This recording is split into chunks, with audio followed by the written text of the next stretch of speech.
बहुत समय पहले की बात है। एक नगर था जिसका नाम सृष्टिपुर था। ये नगर अत्यंत समृद्ध था। हर दिशा में खुशियों का आलम था। यहाँ किसी भी प्रकार की कोई कमी नहीं थी। इस नगर में एक व्यापारी रहता था जिसका नाम धनपत राय था, और वह भी बहुत धनी था।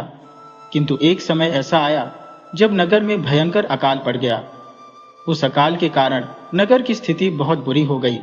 यहाँ तक कि धनपत राय का व्यापार भी चौपट हो गया। धनपत राय का एक बेटा था जिसका नाम यशवर्धन था। वह करीब 22 वर्ष का था और अपने पिता के समान बुद्धिमान भी था। वह नगर में अपने पिता के व्यापार में सहायता करता था। एक दिन जब यशवर्धन घर आया तो उसने देखा कि उसके पिता चिंतित दिख रहे थे। यशवर्धन ने पिता की चिंता को महसूस किया और उनके पास जाकर धीमी आवाज में पूछा, पिताजी, आज आप इतने उदास क्यों हैं? धनपत राय ने उसे समझाने की कोशिश की। नहीं बेटा, ऐसी कोई बात नहीं है। यशवर्धन ने फिर कहा, नहीं पिताजी, कोई ना कोई बात जरूर है। मुझे लग रहा है कि आप परेशान हैं। कृपया बताइए क्या हुआ है। धनपत राय कुछ कहने ही वाले थे कि तभी यशवर्धन की मां ने हस्तक्षेप किया और कहा, मैं बताती हूँ। पिछले 2 महीनों से अकाल के कारण हमारा व्यापार बुरी तरह प्रभावित हो रहा है और इसी वजह से तुम्हारे पिता चिंतित है। यशवर्धन ने आश्चर्य से कहा, क्या? लेकिन पिताजी, आपने मुझे पहले क्यों नहीं बताया? उसकी मां ने कहा, बेटा, बताने से क्या होता? अभी तुम जवान हो और तुम्हारे पिताजी बीमार रहते हैं, इसलिए वे किसी दूसरे नगर जाकर व्यापार भी नहीं कर सकते। धनपत राय ने अपनी पत्नी से कहा, मैंने तुमसे कहा था कि तुम इसे मत बताओ, लेकिन तुमने फिर भी इसे बता दिया। यशवर्धन की मां ने जवाब दिया, तो बताइए जी, मैं क्या करती? आपको इस तरह चिंतित देखकर मुझे अच्छा नहीं लगता। अब आप यशवर्धन को अपने साथ बाहर व्यापार के लिए लेकर जाइए। यशवर्धन ने आश्चर्यचकित होकर कहा, लेकिन मां, मैं? उसकी मां ने कहा, बेटा, अब तुम्हें ही बाहर का व्यापार संभालना होगा। तुम्हारे पिता अब इस काम के योग्य नहीं है। यशवर्धन ने चिंतित होकर कहा, लेकिन मां, मैंने आज तक कभी बाहर कदम नहीं रखा। मुझे बाहर की दुनिया के बारे में कुछ भी नहीं पता। मैं कैसे जाऊंगा? धनपत राय ने अपनी पत्नी से कहा, पार्वती, तुम क्या बोल रही हो? यशवर्धन अभी बहुत छोटा है, क्या वह व्यापार कर पाएगा? यशवर्धन की मां ने दृढ़ता से कहा, क्यों नहीं कर पाएगा? आपने भी तो इससे कम उम्र में व्यापार शुरू किया था और यह भी कर सकता है। क्यों बेटा, सही कह रही हूं ना मैं? यशवर्धन ने अचानक हुई इस घटना को समझने की कोशिश की। वह कभी भी घर से बाहर अपने पिता के बिना नहीं गया था और अब उसकी मां चाहती थी कि वह दूसरे नगर जाकर व्यापार करे। यशवर्धन कुछ देर तक चुप रहा। उसकी मां फिर से बोली, बोलो ना बेटा, तुम चुप क्यों हो? अब तुम्हारे पिता के कंधों से बोझ उठाने का वक्त आ गया है। तुम्हें अपनी जिम्मेदारियों को समझना होगा। मां, पर मैं कैसे? यशवर्धन ने चिंतित स्वर में कहा। उसकी मां ने तुरंत उत्तर दिया, तुम क्यों नहीं जा सकते? क्या कमी है तुम में? बुद्धिमान हो, समझदार हो, जवान हो, सब कुछ है तुम्हारे पास। धनपत राय, जो अब तक चुप थे, बोले, तुम क्या कह रही हो? अभी यह बहुत छोटा है, इसे दुनियादारी की समझ कहां है?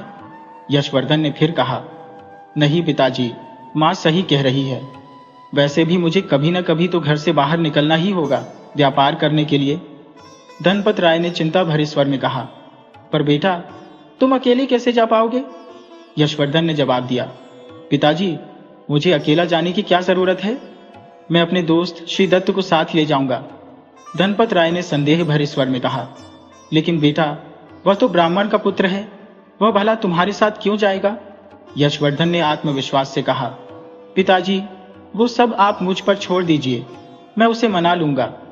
इतना कहकर यशवर्धन अपने मित्र श्री दत्त के घर की ओर चल पड़ा। श्री दत्त यशवर्धन का बचपन का घनिष्ठ मित्र था। उसका परिवार अत्यंत गरीब था और पिता का निधन हो चुका था।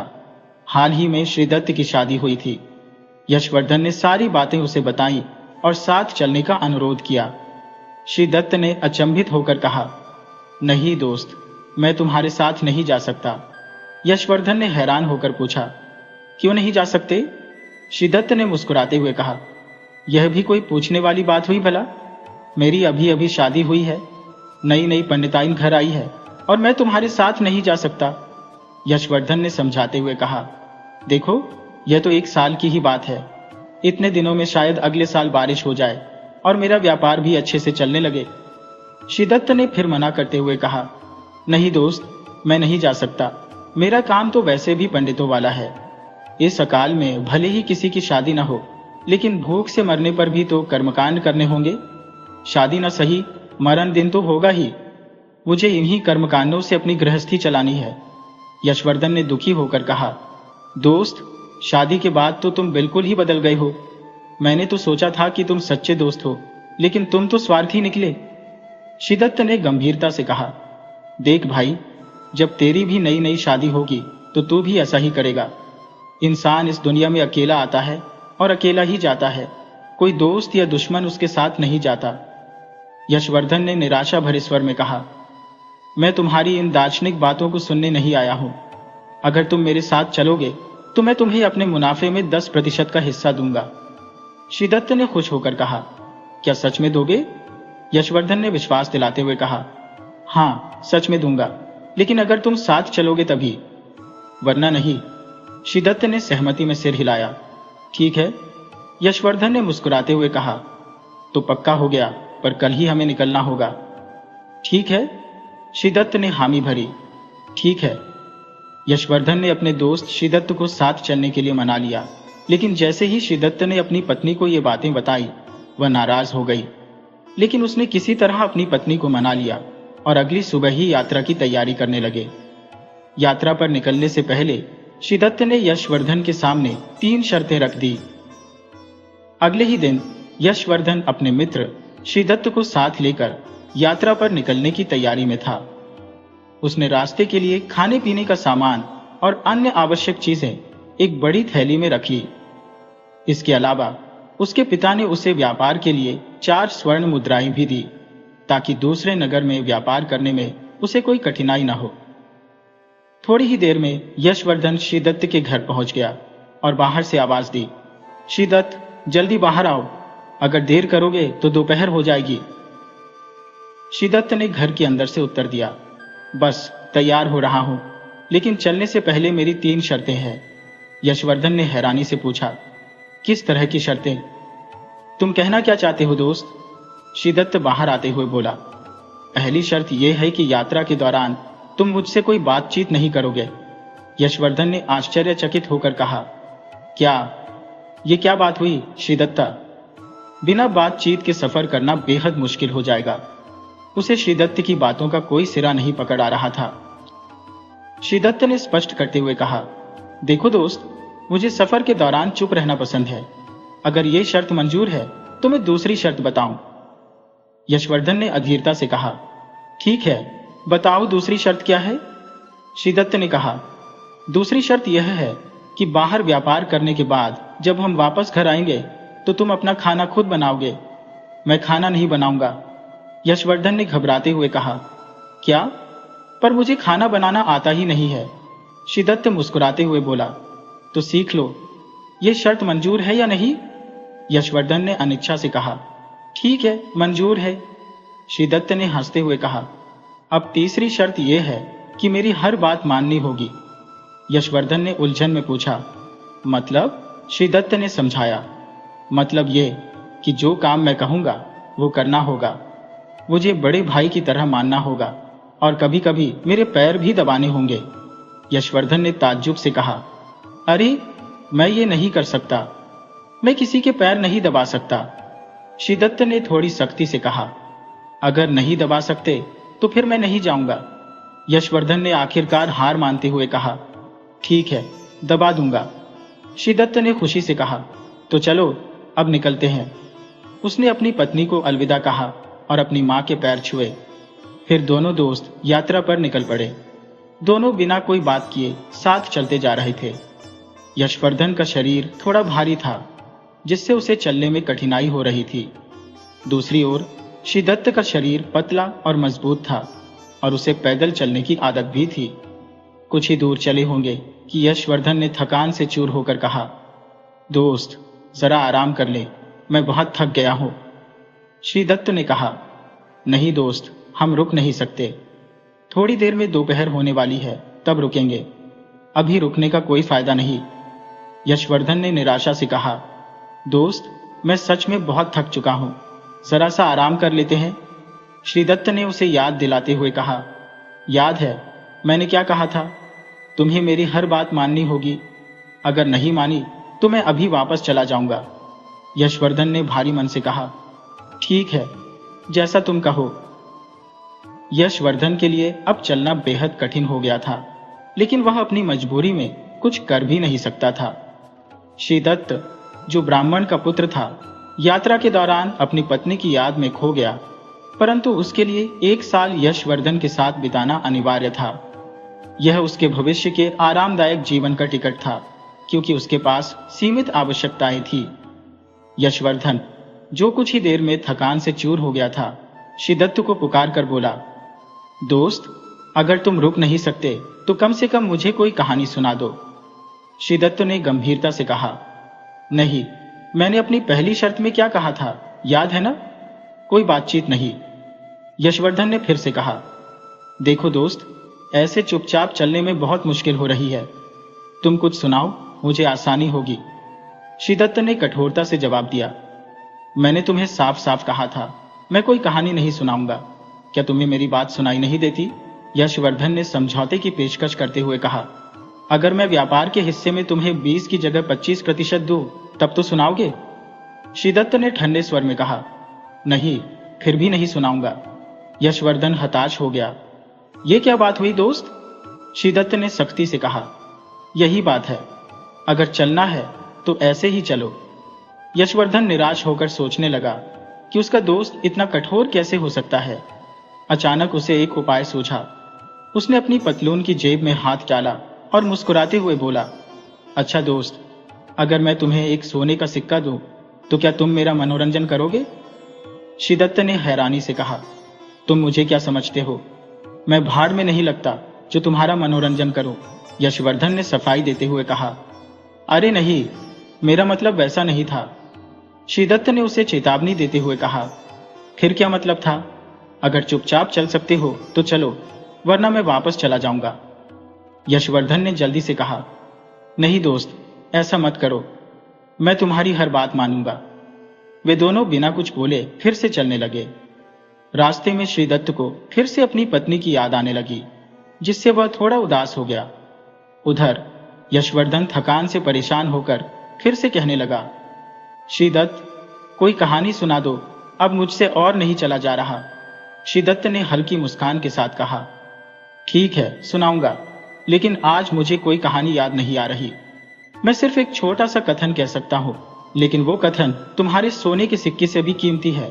यशवर्धन ने नाराज होकर कहा, क्या तुम पागल हो गए हो? इस सोने के सिक्के की कीमत जानते हो? इससे तुम्हारा परिवार पूरा साल भर पेट खा सकता है।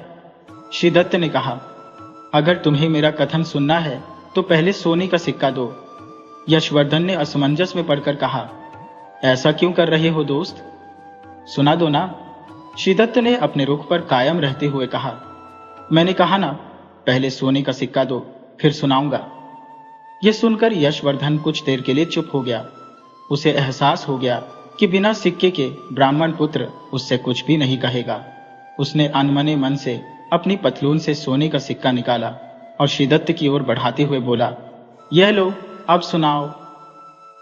श्रीदत्त ने मुस्कुराते हुए सिक्का लिया और कहा, देखो दोस्त, एक से भले 2 होते हैं।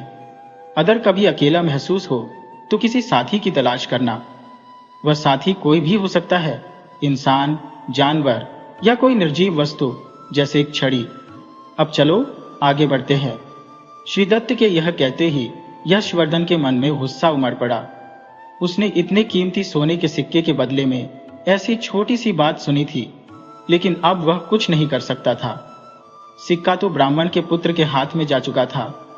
अब व्यापारी का पुत्र यशवर्धन अपने आप को धोखे का शिकार महसूस कर रहा था।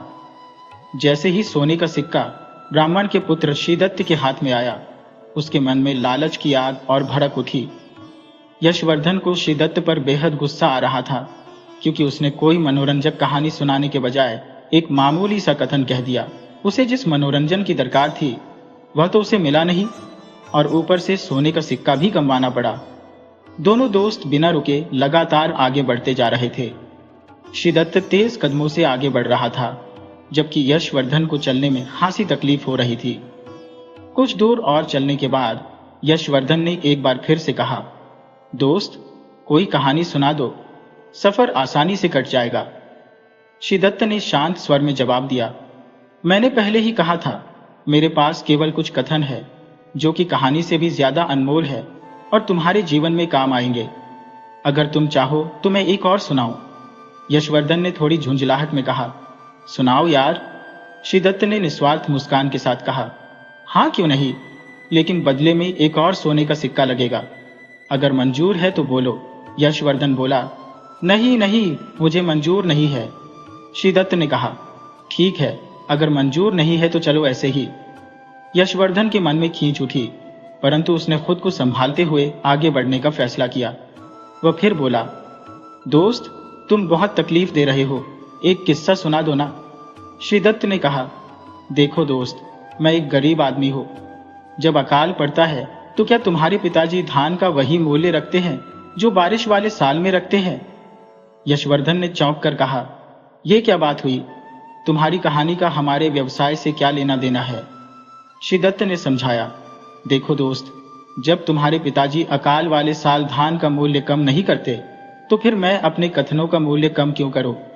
जैसे वे समय के अनुसार मूल्य बढ़ाते हैं, वैसे ही मैंने भी अपने कथनों का मूल्य समय के साथ बढ़ा दिया है। अब तुम इसे सही समझो या गलत, पर मैं वही कर रहा हूं जो दुनिया में बाकी लोग करते हैं। यशवर्धन ने जवाब दिया, तो ये बात है, फिर मुझे कोई कथन नहीं सुनना, मैं ऐसे ही तुम्हारे साथ चल दूंगा। श्रीदत्त ने कहा, ठीक है दोस्त, जैसी तुम्हारी मर्जी। ऐसा कहकर श्रीदत्त ने अपने कदमों की रफ्तार और तेज कर दी। उसे मालूम था कि यशवर्धन जरूर उससे फिर कोई कथन या कहानी सुनाने को कहेगा। वे दोनों जैसे ही कुछ और दूर चले, यशवर्धन पीछे से आवाज लगाते हुए बोला, दोस्त, अब मुझे वो कथन सुना दो। श्रीदत्त ने कहा, हाँ जरूर सुनाऊंगा, लेकिन पहले वो सोने का सिक्का दो। यशवर्धन ने अनिच्छा से अपनी जेब से सोने का सिक्का निकाला और श्रीदत्त की ओर बढ़ाते हुए कहा, ये लो, अब तो सुना दो। श्रीदत्त ने सोने का सिक्का लेते हुए कहा, ठीक है, सुनो। जब तुम किसी अजनबी के घर मेहमान बनकर जाओ और वहां शाम का खाना परोसा जाए तो पहला निवाला खाने से पहले किसी कुत्ते या बिल्ली को खिला देना। यशवर्धन ने हैरानी से पूछा, ऐसा क्यों? श्रीदत्त ने कहा, शास्त्रों में कहा गया है कि पहला निवाला खुद खाने से पहले किसी जीव को खिलाना चाहिए, इससे पुण्य मिलता है। यशवर्धन ने खींचते हुए कहा, और तुमने इस बात के लिए मुझसे एक सोने का सिक्का ले लिया? श्रीदत्त ने गंभीरता से कहा, यशवर्धन, इस बात को भूलना मत। अभी यह बात तुम्हें छोटी लग रही है, लेकिन आगे चलकर शायद तुम्हारे काम आ जाए। चलो अब आगे बढ़ते हैं। यशवर्धन के मन में श्रीदत्त के प्रति गुस्सा उबल रहा था, पर वह कुछ कर नहीं सकता था। 2 बार वह पहले ही धोखा खा चुका था। थोड़ी दूर और बढ़ने के बाद यशवर्धन ने श्रीदत्त को फिर आवाज लगाते हुए कहा, दोस्त, अब मैं थक गया हूं, दोपहर भी होने वाली है, क्या हम थोड़ी देर के लिए रुक सकते हैं? श्रीदत्त ने दृढ़ता से कहा, नहीं दोस्त, हमें इस जंगल को पार करना है। रास्ते में एक घना जंगल आएगा जहां बहुत सारे जंगली जानवर रहते हैं। अगर हमने दिन में उस जंगल को पार नहीं किया तो हम मारे जा सकते हैं, इसीलिए हम रुक नहीं सकते। यशवर्धन ने हताश होकर कहा, लेकिन दोस्त, मैं सचमुच थक चुका हूं। श्रीदत्त ने ठंडे स्वर में जवाब दिया, तो मैं क्या कर सकता हूं? इसका कोई उपाय मेरे पास नहीं है। यशवर्धन ने गुस्से में कहा, देखो दोस्त, तुमने मेरे पहले ही 2 सोने के सिक्के ले लिए, लेकिन बदले में तुमने सिर्फ 2 बेमतलब के कथन सुनाए हैं। अब कम से कम कोई अच्छी कहानी सुना दो। श्रीदत्त ने हंसते हुए कहा, नहीं दोस्त, आज मेरे पास कोई कहानी नहीं है। यह सुनकर यशवर्धन चुप हो गया और कुछ देर तक कोई शब्द नहीं बोला। लेकिन जब उसकी थकान हद से ज्यादा बढ़ गई तो उसने अपना एक और सोने का सिक्का निकाला और श्रीदत्त की ओर बढ़ाते हुए कहा, लो ये सिक्का, और अब कोई बड़ी कहानी सुना दो। इस बार कोई छोटा कथन नहीं, बल्कि एक अच्छी खासी कहानी होनी चाहिए। श्रीदत्त ने कहा, ठीक है, सुनो। हालांकि ये बड़ी या छोटी मैं नहीं जानता, लेकिन ये तुम्हारे बहुत काम आएगी। यशवर्धन ने कहा, ठीक है दोस्त, लेकिन सुनाओ तो सही। श्रीदत्त ने कहा, ठीक है, जब भी तुम किसी अनजान व्यक्ति के घर मेहमान बनकर ठहरो और तुम्हारा बिस्तर लगा दिया जाए, तो उस बिस्तर पर सोने से पहले उसे अच्छे से साफ कर लो और उसे झाड़ कर विचार लेना। यशवर्धन ने पूछा, ऐसा क्यों? श्रीदत्त ने उत्तर दिया, क्योंकि जो तुम्हारा बिस्तर लगाएगा, हो सकता है कि वो गलती से कोई सुई या कांटा वहां छोड़ दे जो तुम्हें चोट पहुंचा सकता है। इसलिए बेहतर होगा कि तुम उसे खुद ही झाड़ कर बिछा लो। अब चलो आगे बढ़ते हैं। यशवर्धन ने निराश स्वर में कहा, बस इतनी सी बात थी? श्रीदत्त ने कहा, हाँ, मैंने पहले ही कहा था कि मुझे कहानियां नहीं आती। चलो अब आगे बढ़ते हैं। श्रीदत्त ने यशवर्धन को एक और छोटा सा कथन सुना दिया जो उसके किसी काम का नहीं था। यशवर्धन निराश होकर उसके साथ चलते रहा। धीरे धीरे जब वे कुछ और दूर पहुंचे तो यशवर्धन की थकान और भी ज्यादा बढ़ गई। उसके कदम लड़खड़ाने लगे। वह कुछ ही कदम और चला कि उसने श्रीदत्त को पीछे से आवाज दी, रुको दोस्त, अब मैं बहुत थक गया हूं, थोड़ी देर के लिए रुक जाओ। श्रीदत्त ने दृढ़ता से कहा, दोस्त, मैंने पहले ही कहा था कि हम रुक नहीं सकते। यशवर्धन ने फिर से कहा, ठीक है, तो कोई कहानी सुना दो। श्रीदत्त ने उत्तर दिया, कहानी नहीं, कथन सुना दूंगा। अगर सुनना है तो बोलो, लेकिन बदले में सोने का सिक्का देना होगा। यशवर्धन ने मना करते हुए कहा, नहीं, अब मेरे पास सिर्फ एक ही सोने का सिक्का बचा है। अगर वो भी दे दिया तो मैं व्यापार कैसे करूंगा? श्रीदत्त ने मुस्कुराते हुए कहा, ठीक है, आगे बढ़ते हैं। श्रीदत्त ने आगे बढ़ते हुए अपने चेहरे पर एक स्वार्थी मुस्कुराहट बिखेरी, क्योंकि उसे पता था कि यशवर्धन जरूर उससे कहानी सुनाने को कहेगा। जैसे ही वे कुछ कदम और चले, यशवर्धन ने श्रीदत्त को फिर से आवाज दी, ठीक है दोस्त, मुझे वो कथन सुना दो। यशवर्धन ने कहा, यह सिक्का मैं बाद में दे दूंगा, अभी तो कोई कथन या कहानी सुना दो। श्रीदत्त ने दृढ़ता से कहा, नहीं दोस्त, पहले सिक्का दो, उसके बाद ही सुनाऊंगा, वरना नहीं। यशवर्धन ने निराश स्वर में कहा, अच्छा, तो तुम्हें मुझ पर इतना भी भरोसा नहीं है? श्रीदत्त ने जवाब दिया, नहीं, ये दोस्ती की बात नहीं है, ये पेट और रोजी रोटी की बात है। अगर घोड़ा घास से दोस्ती करेगा तो खाएगा क्या? यह सुनकर यशवर्धन दुखी हो गया। उसने अनिच्छा से सोने का सिक्का निकाला और बेमन से श्रीदत्त को देते हुए कहा, ये लो और अब सुना दो। श्रीदत्त ने सिक्का अपनी जेब में डाल लिया। अब यशवर्धन के पास कोई सोने का सिक्का नहीं बचा था और उसके चेहरे पर एक गजब की मुस्कान थी। श्रीदत्त ने मुस्कुराते हुए कहा, ठीक है, सुनो, जब भी तुम्हें लगे कि तुम चारों ओर से मुसीबतों में घिर गए हो, तब हार मत मानना। उन परेशानियों से लड़ते रहना, क्योंकि समय बहुत बलवान होता है। क्या पता जो आज तुम्हारा दुश्मन है वो वक्त आने पर तुम्हारा दोस्त बन जाए। इसलिए हर इंसान को बिना हार माने कोशिश करनी चाहिए और जीतने का प्रयास करना चाहिए। इस दुनिया में कोई तुम्हारा सच्चा दोस्त या दुश्मन नहीं है, ये सब तुम्हारे व्यवहार पर निर्भर करता है। अगर तुमने मुश्किल वक्त में भी अपना आत्मविश्वास और हिम्मत बनाए रखी तो तुम जरूर कामयाब हो जाओगे। श्रीदत्त ने कहा, चलो अब मैं चलता हूं। यशवर्धन ने आश्चर्य से पूछा, कहां? श्रीदत्त ने जवाब दिया, अपने घर। मैंने जो ज्ञान देना था वो दे दिया। अब मुझे अपनी पत्नी की बहुत याद आ रही है। तुम अपने रास्ते पर आगे बढ़ो। यशवर्धन ने तंज भरे लहजे में कहा, दोस्त, ये क्या बात हुई? तुमने मुझे धोखा दिया है? श्रीदत्त ने बेपरवाही से जवाब दिया, हाँ, हो सकता है कि मैंने धोखा दिया हो, लेकिन मैंने पहले ही कहा था कि इस दुनिया में ना कोई दोस्त है न दुश्मन। तुम अकेले ही आए थे और अकेले ही जाओगे। सुनो, मैं तुम्हें एक बात मुफ्त में बताता हूं। अगर तुम्हें जानना हो कि कौन स्वार्थी है और कौन नहीं, तो देखो कि बुरे वक्त में तुम्हें कौन बचाने के लिए पूरी दुनिया से लड़ने को तैयार है। ऐसा व्यक्ति कभी स्वार्थी नहीं हो सकता, इसलिए ऐसे इंसान का साथ कभी मत छोड़ना। अब मैं चलता हूं, भगवान तुम्हारी मदद करेंगे। इतना कहकर श्रीदत्त ने यशवर्धन को विदा किया और अपने रास्ते पर निकल पड़ा। यशवर्धन मायूस और उदास हो गया। उसे अपने दोस्त से धोखा मिलने की उम्मीद नहीं थी, लेकिन अब वो कर भी क्या सकता था। वह अकेला धीरे धीरे जंगल की तरफ बढ़ने लगा। अंधेरा गहराने लगा था और उसकी बेचैनी भी बढ़ने लगी थी। उसे जल्दी से जल्दी उस जंगल को पार करना था, लेकिन थकान उसके शरीर पर हावी हो चुकी थी। शिद्दत तो उसके सारे सोने के सिक्के ले गया था और अब उसके पास सिवाय निराशा के कुछ नहीं बचा था। भूख भी उसे सताने लगी थी और शाम होने वाली थी। जो मिट्टी का पात्र वह अपने साथ लाया था उसमें पानी खत्म हो चुका था, जिससे उसकी प्यास भी बढ़ गई थी। यशवर्धन ने चारों ओर पानी की तलाश की। अचानक उसे कुछ दूरी पर घने वृक्ष दिखाई दिए। उसने सोचा कि वहां जरूर पानी होगा और वह उन वृक्षों की ओर बढ़ चला। जैसे ही वह उन वृक्षों के पास पहुंचा, उसने देखा कि वहां एक छोटा तालाब था, लेकिन उसमें बहुत कम पानी बचा था। वहां पर सूखे का प्रकोप था। उसने अपना थैला नीचे रखा और तालाब के पानी से मुंह हाथ धोए।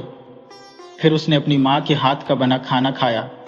जैसे ही उसने फिर तालाब का पानी पीने की कोशिश की, अचानक उसे एक आवाज सुनाई दी, सुनो मित्र। यशवर्धन ने इधर उधर देखा कि शायद कोई राहगीर उसे पुकार रहा है, लेकिन कोई नजर नहीं आया। उसने बिना ध्यान दिए फिर से पानी पीने की कोशिश की। तभी फिर वही आवाज आई, सुनो मित्र, मैं तुमसे कुछ कह रहा हूं। अब की बार यशवर्धन डर के मारे चारों ओर देखने लगा और जोर से बोला, तुम कौन हो? मेरे सामने क्यों नहीं आ रहे? उस आवाज ने उत्तर दिया, मैं तुम्हारे सामने ही हूं दोस्त, लेकिन शायद तुम मुझे देखना ही नहीं चाहते। यशवर्धन ने चौंकते हुए कहा, क्या मतलब? मुझे तो कुछ भी नजर नहीं आ रहा। उस आवाज ने कहा, नीचे देखो मित्र।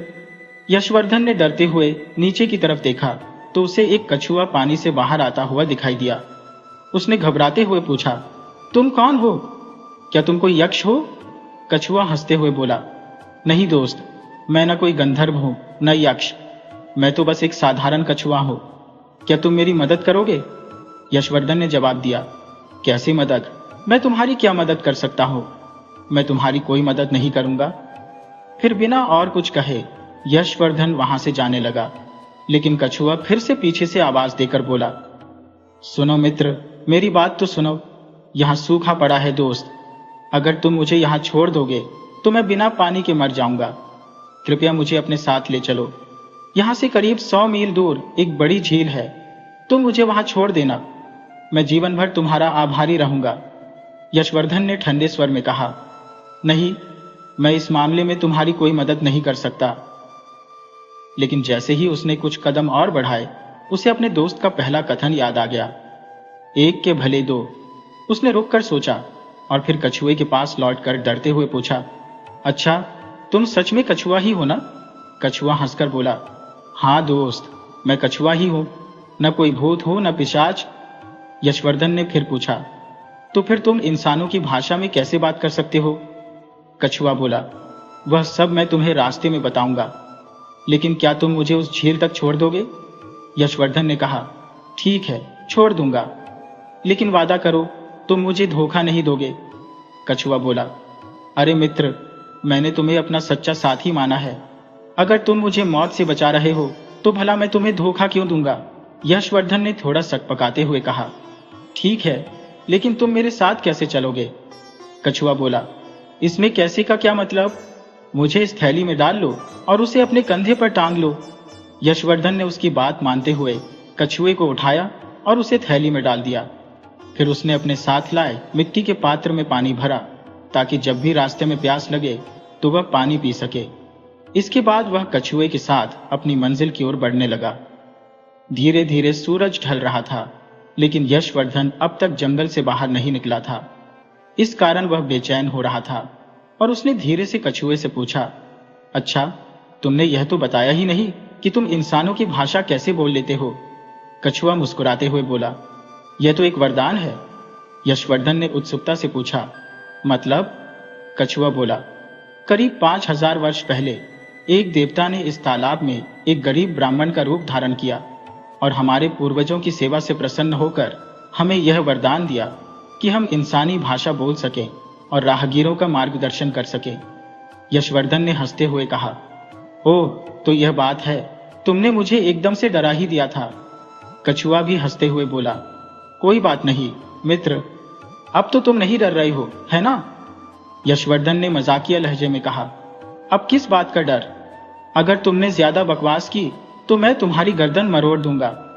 कछुआ ने हंसते हुए कहा, दोस्तों में ऐसा नहीं होता। यशवर्धन ने उसे चिढ़ाते हुए कहा, क्यों नहीं हो सकता? कछुआ बोला, क्योंकि मैं अपनी गर्दन अंदर छुपा लूंगा। दोनों हंसने लगे।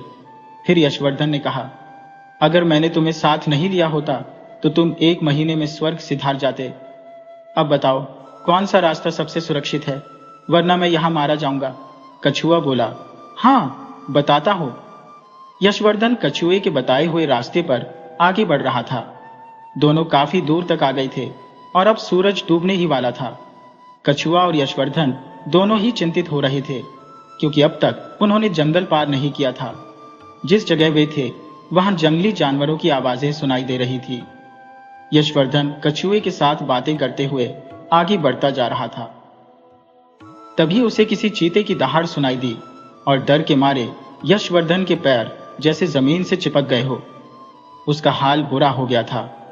कुछ ही पल में वह चीता उसकी आंखों के सामने था।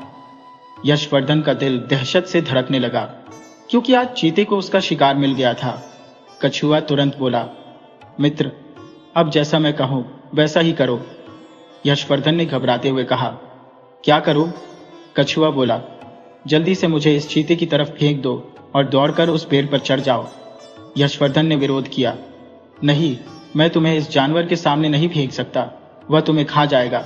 कछुआ बोला, मित्र, अब बहस करने का वक्त नहीं है। वह किसी भी पल तुम पर हमला कर सकता है। जल्दी से कदम उठाओ, वरना जान से हाथ धो बैठोगे।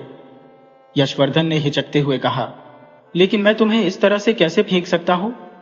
कछुआ बोला, इसकी चिंता मत करो, तुम बस मुझे फेंक दो। देखो वहां आ रहा है तुम्हारी तरफ, उधर। चीता यशवर्धन की ओर तेजी से बढ़ रहा था। यशवर्धन ने डर के मारे पहले पेड़ की ओर देखा और फिर कछुए की ओर। वह कुछ समझ नहीं पा रहा था। तभी चीता तेजी से उसकी ओर दौड़ा। कछुए के कहे अनुसार यशवर्धन ने उसे चीते की तरफ फेंक दिया और खुद दौड़कर पेड़ पर चढ़ गया। चीता तेजी से कछुए की ओर बढ़ा और जैसे ही उसे खाने के लिए अपना मुंह खोला, कछुआ ने अपने मुंह और पैरों को अपने खोल के अंदर कर लिया। कछुए का खोल इतना मजबूत था कि चीता उसे तोड़ नहीं सका। उसने उसे पलटने की भी कोशिश की, लेकिन वह इसमें भी असफल रहा। कई देर की कड़ी मेहनत के बावजूद वह शिकारी चीता कछुए को खा नहीं सका। निराश होकर उसने वहां से रुखसत कर लिया। व्यापारी का पुत्र पेड़ से नीचे उतर आया। उसने कछुए को आवाज दी और उसे उठाकर अपने सीने से लगा लिया। आंसुओं से भरी आंखों से उसने कहा, मित्र, आज अगर तुम नहीं होते तो मैं मर ही जाता। कछुआ मुस्कुराते हुए बोला, अच्छा मित्र, अगर तुम इस जंगल में नहीं आते तो मैं भी उस तालाब में भूख और प्यास से तड़प कर मर जाता। यशवर्धन ने हंसते हुए कहा, तो तुम मेरी जान बचाने का श्रेय नहीं लोगे? कछुए ने विनम्रता से कहा, कैसे ले लूं? वैसे भी मित्र शब्द का अर्थ ही तो देने वाला होता है। चलो अब जल्दी करो, नहीं तो कोई और मुसीबत आ जाएगी। कछुए की बात पर दोनों जोर से हंसने लगे और वे घने पेड़ों के बीच से होते हुए आगे बढ़े।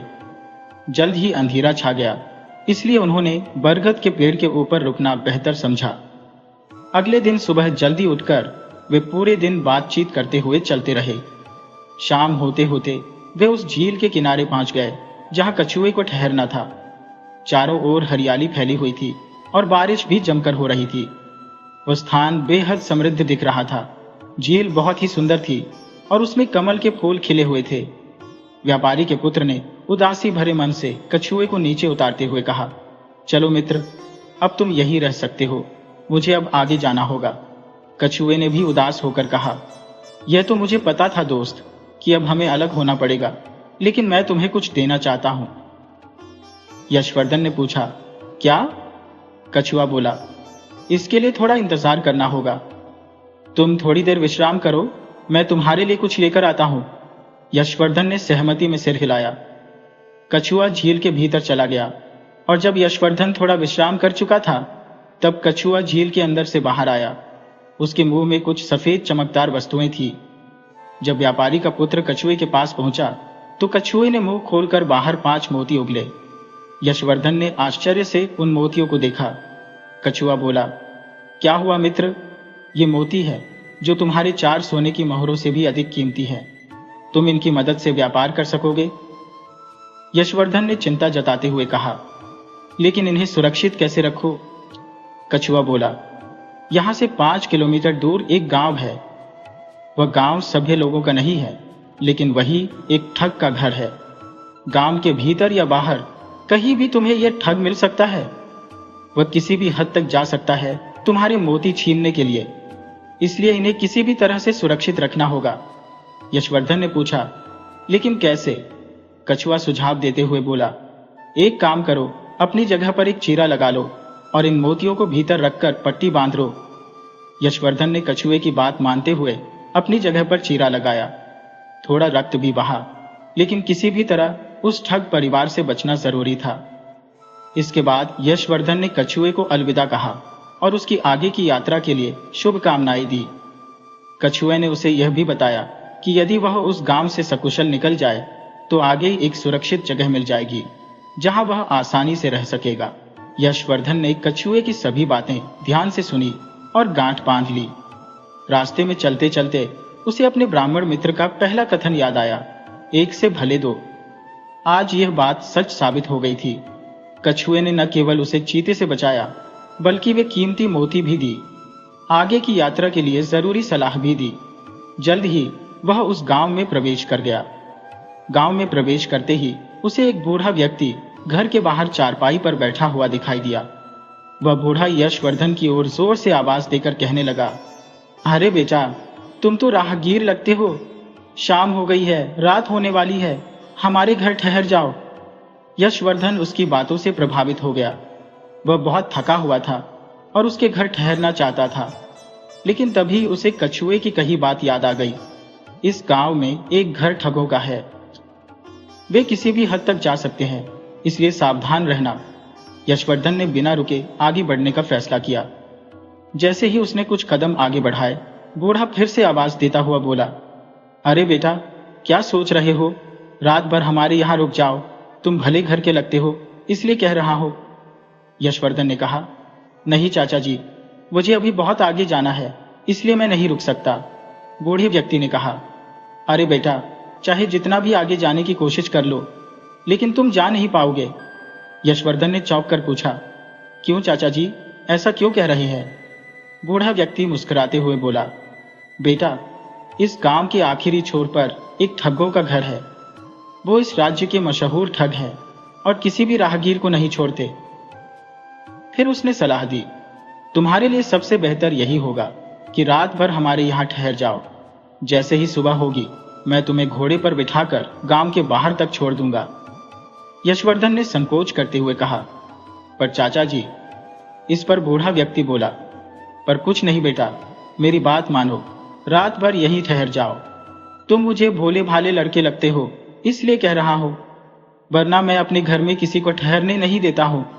मेरी 2 जवान बेटियां हैं, इसलिए मैं अनजान लोगों को घर में नहीं रोकता। लेकिन तुम अच्छे इंसान लगते हो, इसलिए कह रहा हूं। यशवर्धन को वह व्यक्ति बहुत भला लगा, इसलिए मुस्कुराते हुए बोला, ठीक है चाचा जी, आप जब इतना कह रहे हैं तो रुक जाता हूं। बूढ़ा व्यक्ति खुश होकर बोला, अरे वाह, ये हुई ना बात, चलो आओ बेटा, अंदर आओ। फिर वह यशवर्धन को अपने साधारण से घर के अंदर ले गया। घर के अंदर जाते ही यशवर्धन की नजर एक लड़की पर पड़ी जो लगभग 30 साल की होगी। उसके बाल बिखरे हुए थे और कपड़े भी मैले कुचैले थे। ऐसा लग रहा था कि वह परिवार काफी गरीब है। वह लड़की एक चारपाई लेकर आई और यशवर्धन के लिए उसे लगा दिया।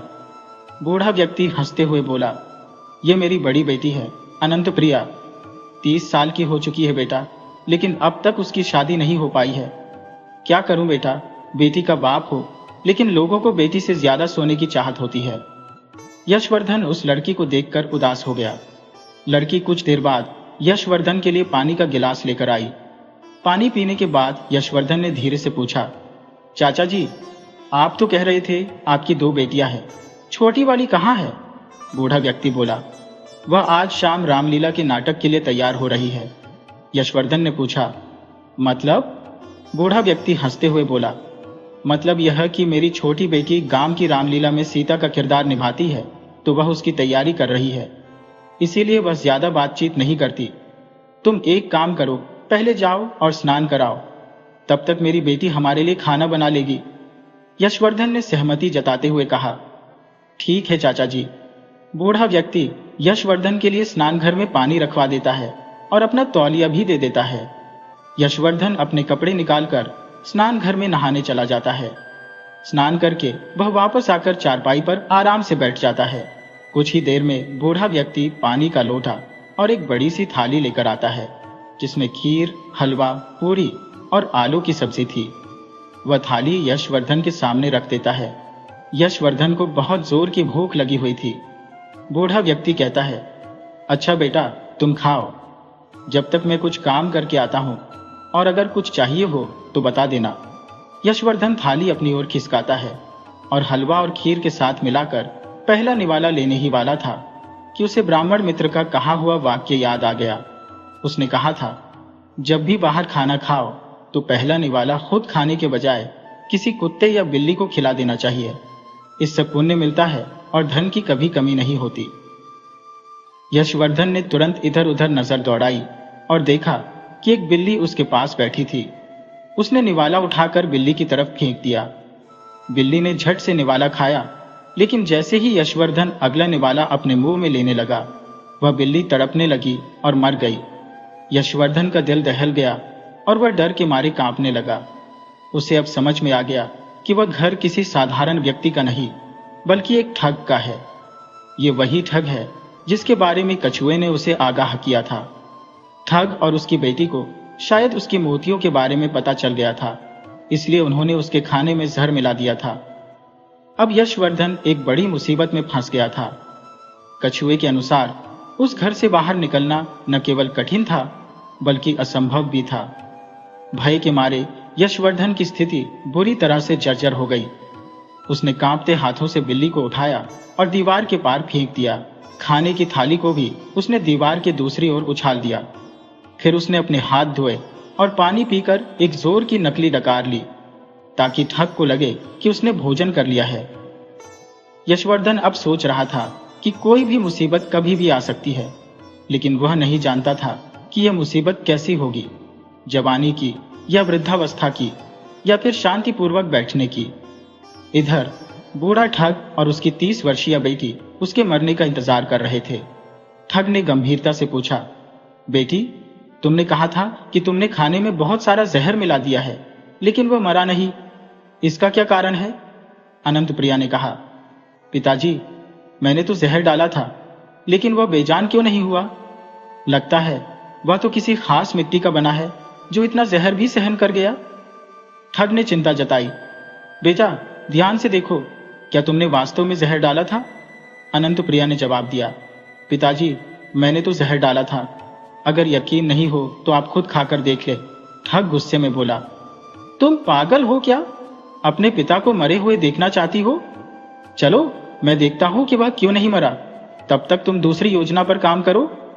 अनंत प्रिया ने कहा, जी पिताजी, और अपने पिता की योजना के अनुसार आगे की तैयारी करने लगी। ठग ने यशवर्धन के पास जाकर प्यार से कहा, खाना अच्छा था बेटा? यशवर्धन ने झिझकते हुए कहा, हाँ चाचा जी, बहुत अच्छा था। ठग ने कहा, अच्छा, तुम सोच रहे हो क्या? यशवर्धन ने सोचा कि ठग और उसकी बेटी ने उसे मारने की पूरी योजना बनाई थी। उसने खुद को धन्यवाद कहा कि ब्राह्मण मित्र ने उसे सावधान किया, वरना वह बिल्ली की तरह कब का गिर गया होता। ठग ने फिर पूछा, क्या सोच रहे हो बेटा? यशवर्धन ने मुस्कुराते हुए कहा, चाचा जी, मैं सोच रहा था कि क्या आप ऐसा स्वादिष्ट भोजन सभी मेहमानों के लिए बनाते हैं या सिर्फ मेरे लिए? ठग ने हिचकिचाते हुए कहा, हाँ, सभी के लिए बनाते हैं। मेहमान भगवान का रूप होते हैं। यशवर्धन ने सोचा, तो आप सभी को जहर का भोजन कराते हैं और खुद को भगवान मानते हैं। ठग ने कहा, क्या सोच रहे हो बेटा? यशवर्धन ने कहा, कुछ नहीं चाचा जी। ठग ने कहा, आओ बेटा, तुम्हें थकावट महसूस हो रही होगी, मैंने तुम्हारा बिस्तर लगा दिया है, कमरे में जाकर सो जाओ। यशवर्धन ने झूठी मुस्कान के साथ कहा, ठीक है चाचा जी। धीरे धीरे वह कमरे की ओर बढ़ा। उसके मन में अनेकों सवाल थे, लेकिन उनके उत्तर न थे। उसे पता नहीं था कि वह इतनी बुरी स्थिति में फंस गया है। कमरे में जाकर उसने दरवाजा बंद कर लिया ताकि बाहर से कोई अंदर ना आ सके। उसने बिस्तर की ओर बढ़ते हुए सोचा कि क्या ठग और उसकी बेटियों ने बिस्तर के नीचे कोई चुड़ैल रखी होगी। लेकिन अगले पल उसने सोचा कि उसकी बेटी किसी चुड़ैल से कम नहीं है, जो पैसे के लिए एक सुंदर युवक को मारने पर उतारू हो गई है। यही कारण है कि उसकी शादी नहीं हुई है। उसके दिमाग में अनेकों सवाल थे, जैसे वह बलि का बकरा बनेगा या जीवित बचेगा। इसका उत्तर भगवान के पास था। थका हुआ महसूस करते हुए उसने बिस्तर पर लेटकर अपने भविष्य की योजना बनाने का विचार किया। अचानक यशवर्धन को ब्राह्मण पुत्र का तीसरा उपदेश याद आ गया, जिसमें कहा गया था कि जब किसी अजनबी के घर मेहमान बनकर जाओ और रात को सोने जाओ तो बिस्तर को ठीक से समेटकर वापस बिछाना चाहिए। यशवर्धन ने बिस्तर पर नजर डाली और चौंक गया। बिस्तर मचान पर रखा हुआ था, जो लकड़ी की बजाय कच्चे धागों से बुना गया था। नीचे एक तलघर था, जो उस कमरे से लगभग 20 फीट गहरा था। तलघर में एक बड़ी तेल की कढ़ाई चढ़ाई गई थी, जिसमें तेल गर्म हो रहा था। आग की लपटें और तेल की गर्मी को ऊपर तक महसूस किया जा सकता था। यशवर्धन का शरीर कांपने लगा, क्योंकि उसकी मौत की पूरी तैयारी की गई थी। कच्चे धागों से बने मचान पर सुंदर बिस्तर सजाया गया था, ताकि किसी को शक न हो। बिस्तर के वजन से धागे टूट जाते और बिस्तर सहित वह कढ़ाई में गिर जाता, जिसमें उबलता तेल था, और उसकी मृत्यु सुनिश्चित हो जाती।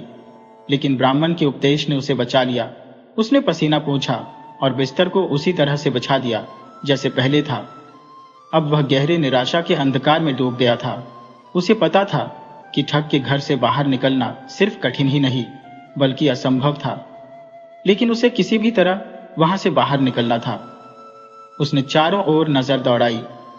एक खिड़की दिखाई दी, लेकिन जब उसने खिड़की खोली तो पाया कि घर जमीन से कम 20 फीट ऊपर बना था। वहां तक पहुंचना बहुत कठिन था। निराश होकर उसने खिड़की को फिर से बंद कर दिया। वहीं कुछ समय बीत जाने के बाद भी जब यशवर्धन कढ़ाई में नहीं गिरा, तो ठग और उसकी बेटी रूपवती के कमरे में गए। रूपवती अपने बाल संवार रही थी। वह बेहद सुंदर थी और उसकी खूबसूरती के बावजूद वह अपने काम में बहुत दक्ष थी। ठग परिवार की यह सबसे कुशल ठगनी थी, जो जितनी सुंदर थी उतनी ही निर्दयी भी थी। कितने ही निर्दोष लोगों की उसने जान ली थी। जब ठग उसके पास पहुंचा तो रूपवती ने शैतानी मुस्कान के साथ कहा, पिताजी, कभी खुद से भी काम कर लिया कीजिए। जब भी कोई बड़ा मेहमान आता है, आप उसे मुझसे निपटाने का काम देते हैं। अनंत प्रिया ने कहा, छुटकी, आज का मेहमान बहुत चतुर है। एक तो हमें अब तक यह पता नहीं चला कि उसने अपना धन कहाँ छुपा रखा है। दूसरा, उसने हमारी दोनों योजनाओं को नाकाम कर दिया है। रूपवती ने कहा, ठीक है, मैं जाती हूँ, देखती हो वह मेरे रूप से कैसे प्रभावित होकर सब कुछ सच सच नहीं बता देता। ठग ने कहा, जाओ बेटी, मेरा आशीर्वाद तुम्हारे साथ है। रूपवती ने एक बड़ा खंजर और बेहोशी की दवाई की डिब्बी अपने साथ ले ली। फिर उसने दूध का गिलास हाथ में लिया और यशवर्धन के कमरे की ओर बढ़ी। यशवर्धन कमरे के कोने में उदास बैठा था और घर से बाहर निकलने की योजना बना रहा था, लेकिन उसके दिमाग में कोई ठोस विचार नहीं आ रहा था। अचानक दरवाजे पर खटखटाहट सुनकर यशवर्धन ने डरते हुए दरवाजे की ओर बढ़ा और कांपती आवाज में पूछा, कौन है? बाहर से आवाज आई, मैं रूपवती हूँ, आपके लिए दूध लाई हूँ। यशवर्धन ने जवाब दिया, मैं दूध नहीं पीता। रूपवती ने कहा, ठीक है, दरवाजा खोलिए। अगर आप दूध नहीं पीते तो भी दरवाजा खोलिए। यशवर्धन ने डरते हुए दरवाजा खोला और रूपवती को देखकर हैरान रह गया। वह साड़ी में किसी अप्सरा से कम नहीं लग रही थी और उसके चेहरे पर कातिलाना मुस्कान थी। रूपवती ने दरवाजा बंद किया और मुस्कुराते हुए कहा, आप अब तक सोए नहीं? मेरी बहन ने आपके लिए कितना सुंदर बिस्तर सजाया है। यशवर्धन ने कहा, हाँ, बिस्तर बहुत अच्छा है। आपकी बहन ने हमारे लिए अच्छा खाना बनाया। अगर बिल्ली मेरे पास ना होती तो मैं कब का गिर चुका होता। अगर मैंने बिस्तर को झाड़ा नहीं होता तो मैं अब तक तेल में तला गया होता। रूपवती ने कहा, अच्छा, लेकिन चिंता मत कीजिए, मैं मेरी बहन और पिताजी की तरह नहीं हूं।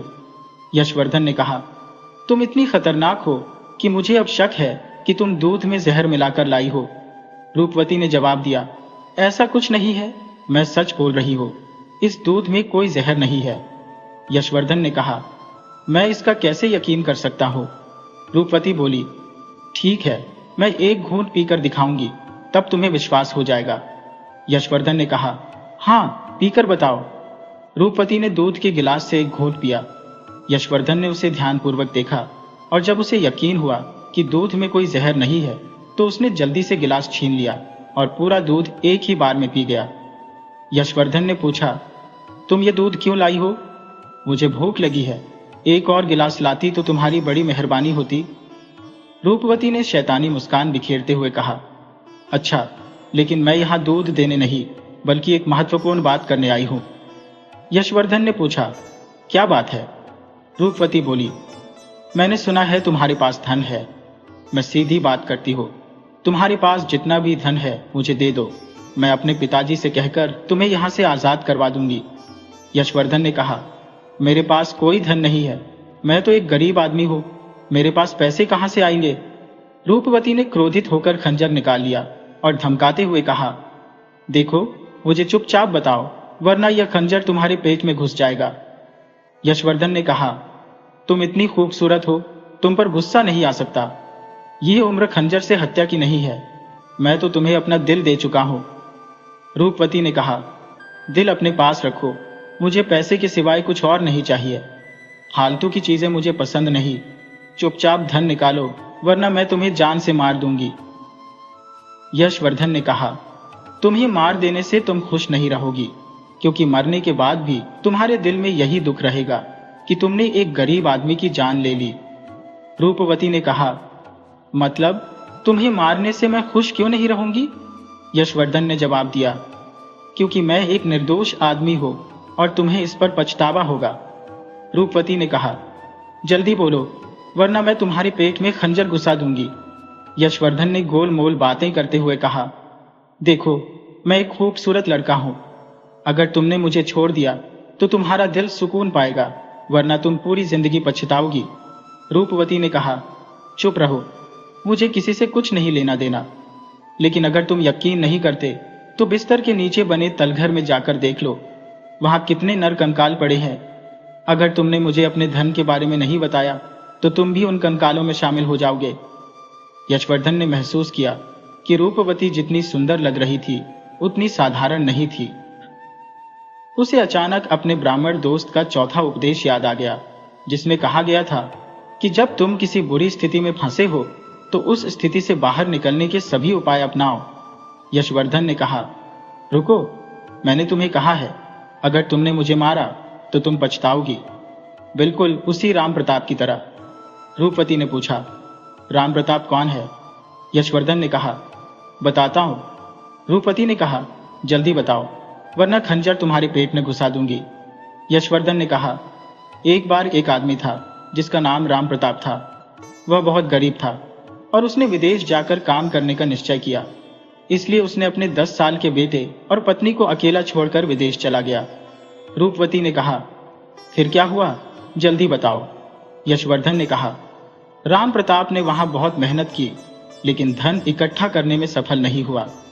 एक बार उसने अपनी पत्नी और बेटे के लिए मिठाई का डिब्बा अपने मित्र के हाथ भेजा ताकि वे दान इकट्ठा कर सकें। रूपवती ने पूछा, फिर क्या हुआ? यशवर्धन ने उत्तर दिया, फिर उसका मित्र उसके गांव आया और मिठाई का डिब्बा उसकी पत्नी को सौंप दिया। जब राम प्रताप की पत्नी ने डिब्बा खोला तो वह चकित रह गई। रूपवती ने पूछा, डिब्बे में ऐसा क्या था? यशवर्धन ने कहा, डिब्बे में हीरे और मोती भरे हुए थे। रूपवती ने आश्चर्य व्यक्त करते हुए पूछा, ऐसा कैसे? मिठाई का डिब्बा भेजा गया था, उसमें हीरे मोती कैसे आ गए? यशवर्धन ने कहा, सही कहा, उसने मिठाई भेजी थी, लेकिन उसके मित्र ने उसकी ईमानदारी और कर्तव्य परायणता से प्रभावित होकर मिठाई को हीरे और जवाहरातों में बदल दिया। रूपवती ने कहा, वाह, यह तो अद्भुत है। फिर क्या हुआ? यशवर्धन ने कहा, फिर राम प्रताप की पत्नी ने घर में निर्माण कार्य शुरू करवा दिया और उसका घर गांव की सबसे अमीर हवेली बन गई। लेकिन राम प्रताप को इस बारे में कोई जानकारी नहीं मिली। जब वह 5 साल बाद लौटा तो रात हो चुकी थी। उसने जब झोपड़ी की जगह हवेली देखी तो उसे विश्वास नहीं हुआ और वह कुछ पल के लिए क्रोधित हो गया। रूपवती ने पूछा, उसे खुश होना चाहिए था, तो फिर उसने ऐसा क्यों किया? यशवर्धन ने कहा, वह खुश नहीं हुआ क्योंकि उसे अपनी पत्नी पर शक हुआ। उसे लगा कि इतनी बड़ी हवेली बनने के लिए इतना पैसा विदेश से नहीं आ सकता। हवेली के अंदर जाकर उसने अपनी पत्नी को एक जवान पुरुष के साथ सोते हुए देखा, जिससे वह और भी गुस्से में आग बबूला हो गया। रूपवती ने पूछा, फिर? यशवर्धन ने कहा, राम प्रताप ने पास की दीवार से तलवार उठाई और सोते हुए युवक को मौत के घाट उतार दिया। युवक की चीख सुनकर उसकी पत्नी जाग गई और उसे देखकर चौंक गई। उसने कांपती आवाज में पूछा, यह तुमने क्या किया? राम प्रताप ने कहा, वही जो मुझे करना चाहिए था। लक्ष्मी ने मेरे पीछे किसी पराये मर्द के साथ समय बिताया, यही कारण था कि हवेली बनी। बताओ वह कौन था? उसकी पत्नी ने चीखते हुए कहा, हे भगवान, वह तो हमारा इकलौता बेटा सोमवीर था। तुमने मेरे बेटे को मार दिया। यशवर्धन ने आगे कहा। राम प्रताप को गहरा आघात लगा और उसने अपनी पत्नी को भी मरते हुए देखा। उसकी पत्नी ने सदमे में अपनी जान गंवा दी। राम प्रताप ने दुखी होकर कहा, हे राम, यह बहुत गलत हुआ। यशवर्धन ने कहा, देखो, राम प्रताप का पूरा परिवार उजड़ गया क्योंकि उन्होंने बिना सोचे समझे अपने बेटे की जान ले ली। क्रोध हमारी बुद्धि को नष्ट कर देता है, इसलिए हमेशा सोच समझकर काम करो। मैं तुम्हें बार बार कह रहा हूं, अगर तुमने मुझे मारा तो तुम्हें कुछ भी हासिल नहीं होगा। तुम भी राम प्रताप की तरह पछताओगी। रूपवती ने गुस्से में यशवर्धन के पेट पर खंजर का नोक लगाते हुए कहा, बात का विषय मत बदलो, चुपचाप धन के बारे में बताओ, वरना यह खंजर तुम्हारे सीने में घुस जाएगा। जल्दी बताओ। यशवर्धन ने कहा, अरे ठहर जाओ, शांत हो जाओ। यशवर्धन ने ठगनी को अपनी बातों में उलझाने की कोशिश की, लेकिन वह इतनी आसानी से नहीं बसेगी। उसने मौके का फायदा उठाकर अपने तरकश से चालें चलनी शुरू की। रात का दूसरा पहर शुरू हो चुका था और यशवर्धन को किसी भी तरह से वहां से निकलना था। रूपवती ने एक बार फिर गुस्से में कहा, तुम धन का पता बताते हो या नहीं? यशवर्धन ने कहा, मैंने तुम्हें कितनी बार कहा है, मेरे पास कोई पैसा नहीं है। अगर तुमने मुझे मारा तो तुम पछताओगी। मेरी हत्या के बाद तुम्हें कुछ भी नहीं मिलेगा। मैं बार बार यही कह रहा हूं, लेकिन तुम मेरी बात मान नहीं रही हो। रूपवती ने कहा, चुप रहो और धन का पता बताओ, वरना मैं तुम्हें मार दूंगी। यशवर्धन ने कहा, तुम्हें मारने से क्या हासिल होगा? अगर चाहो तो मुझसे विवाह कर सकती हो। तुम तो बहुत ही खूबसूरत हो। रूपवती ने प्रतिक्रिया दी। ठीक है, लेकिन अब एक प्रेम कहानी सुनाओ, और ध्यान रहे कि कहानी का अंत दुखद न हो, नहीं तो मैं तुम्हारे सीने में खंजर घोंप दूंगी। यशवर्धन ने महसूस किया कि ठगनी उसकी कहानियों से प्रभावित हो रही है, इसलिए उसने ठगनी को पराजित करने के लिए अगला कदम उठाने का निर्णय लिया। उसकी नजर अचानक उस नशे की दवा की डिब्बी पर पड़ी जो उसने बेहोशी लाने के लिए लाई थी। जब यशवर्धन ने कुछ नहीं कहा तो रूपवती ने गुस्से में आकर कहा, या तो कहानी सुनाओ या तुम्हें अभी मार दो। यशवर्धन ने कहा, मैं कहानी सुनाऊंगा, लेकिन पहले यह बताओ कि तुम्हारे हाथ में यह डिब्बा किस चीज का है? रूपवती ने कहा, यह डिब्बा मैंने तुम्हें बेहोश करने के लिए लाया था। यशवर्धन ने पूछा, इसमें ऐसा क्या है जो लोगों को बेहोश कर देता है? रूपवती ने जवाब दिया, यह तो बहुत आसान है। उसने डिब्बा खोला और कहा, इस दवा को खोलकर इसकी गंध को उस व्यक्ति की नाक के पास ले जाओ जिसे बेहोश करना हो। यशवर्धन ने कहा, रुको, तुम्हें भी इसके प्रभाव का अनुभव करना चाहिए। रूपवती ने अज्ञानतावश दवा की गंध ली और तुरंत बेहोश हो गई। यशवर्धन ने मुस्कुराते हुए कहा, अरे वाह, तुम तो जल्दी ही नींद में चली गई। अब उसे घर से जल्दी निकलना था क्योंकि रात का चौथा पहर शुरू होने वाला था। वह रस्सी की खोज में इधर उधर घूमने लगा। अचानक रूपवती की बड़ी बहन की नींद खुल गई और उसने बाहर आकर यशवर्धन की तलाश शुरू की। यशवर्धन ने रस्सी ढूंढ ली थी, लेकिन अनंत प्रिया के कमरे से बाहर आने पर उसकी धड़कनें तेज हो गईं। अनंत प्रिया ने यशवर्धन के कदमों की आहट सुनी और उसकी ओर बढ़ी। यशवर्धन अंधेरे कोने में छिप गया। जब अनंत प्रिया ने आवाज लगाई तो यशवर्धन ने हिम्मत जुटाकर दवा की डिब्बी खोली और उसके मुंह पर लगा दिया, जिससे वह भी बेहोश हो गई। यशवर्धन ने धैर्यपूर्वक अनंत प्रिया को भी बेहोश किया और रस्सी को उठाकर कमरे में गया। उसने रस्सी को चारपाई से बांधकर अपना सामान पीछे लटकाया और खिड़की से बाहर उतरने से पहले मुस्कुराते हुए कहा, अलविदा ठगनी, तुम्हें हराने का मजा आया। फिर उसने अस्तबल में जाकर एक पतले घोड़े को निकाल लिया और उस पर सवार होकर उज्जैन की ओर रवाना हो गया। रूपवती और उसके परिवार को पता चला कि लड़का भाग गया है तो उन्हें अपनी मूर्खता पर गुस्सा आया, विशेष रूप से रूपवती को, जिसने अपनी सुंदरता और बुद्धिमत्ता पर घमंड किया था। एक व्यापारी के पुत्र ने उसके सभी मंसूबों को ध्वस्त कर दिया था। यशवर्धन ने उज्जैन में अपने व्यापार की नींव रखी और एक व्यापारी की पुत्री से विवाह भी किया। 2 साल के अंतराल पर यशवर्धन अपने माता पिता से मिलने अपने नगर सृष्टिपुर आया। उसके माता पिता उसकी बहादुरी और बुद्धिमत्ता पर गर्वित थे। अब उनका व्यापार पुनः सुव्यवस्थित हो गया था। यशवर्धन ने यह सिद्ध कर दिया कि धैर्य और समझदारी से काम लेकर सबसे कठिन परिस्थितियों में भी विजय प्राप्त की जा सकती है।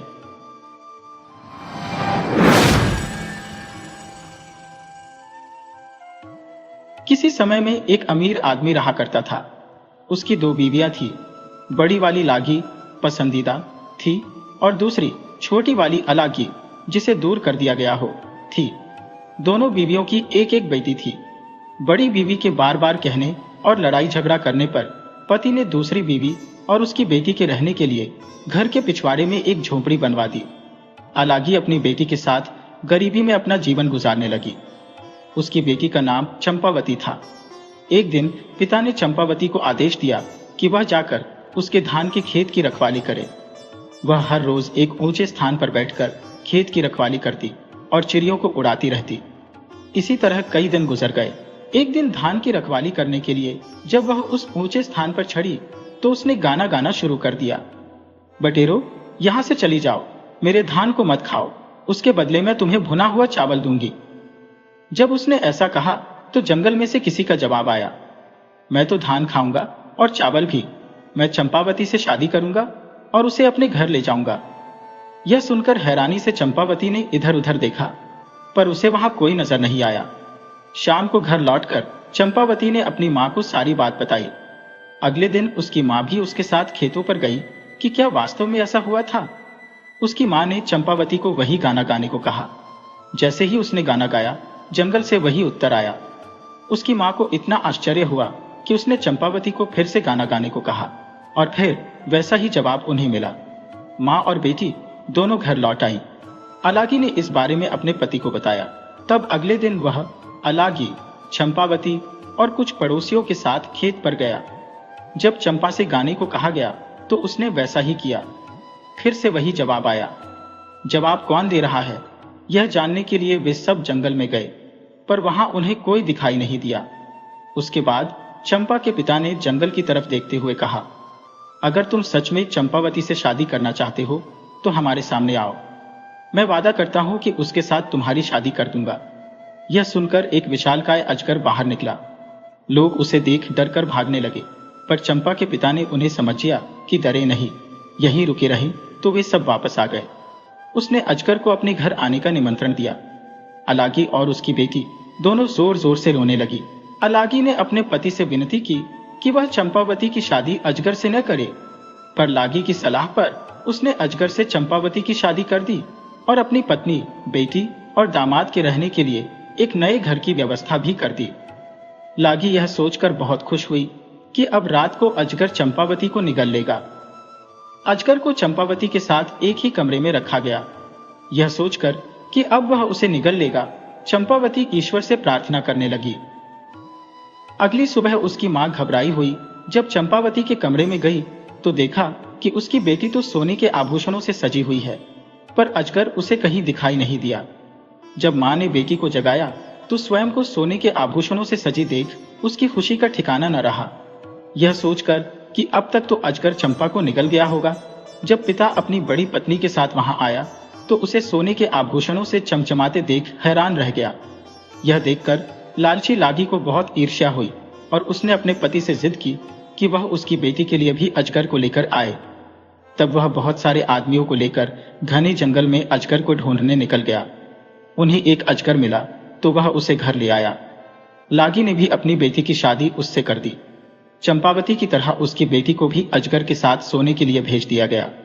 लागी पूरी रात यह सोचकर खुश होती रही कि अब उसकी बेटी भी सोने के आभूषणों से लग जाएगी। सोने के बजाय वह पूरी रात उनके कमरे के बाहर ही बैठी रही, लेकिन अजगर ने तो पैरों की तरफ से उसकी बेटी को निगलना शुरू कर दिया। बेटी ने कमरे के अंदर से अपनी माँ से कहा, माँ, मेरे पाँव में गुदगुदी हो रही है। माँ ने बाहर से जवाब दिया, मेरी बच्ची, मेरा दामाद तुम्हें पाजेबों से सजा रहा है। धीरे धीरे अजगर उसकी कमर तक पहुंच गया। तब बेटी बोली, माँ, मेरी कमर में गुदगुदी हो रही है। माँ बोली, मेरी बच्ची, मेरा दामाद तुम्हें कमरबंद पहना रहा है। उसके बाद अजगर उसकी छाती तक पहुंच गया तो बेटी बोली, माँ, मेरी छाती में गुदगुदी हो रही है। माँ ने जवाब दिया, मेरी बच्ची, मेरा दामाद तुम्हें शॉल पहना रहा है। जब अजगर उसकी गर्दन तक पहुंचा तो वह बोली, माँ, मेरी गर्दन में गुदगुदी हो रही है।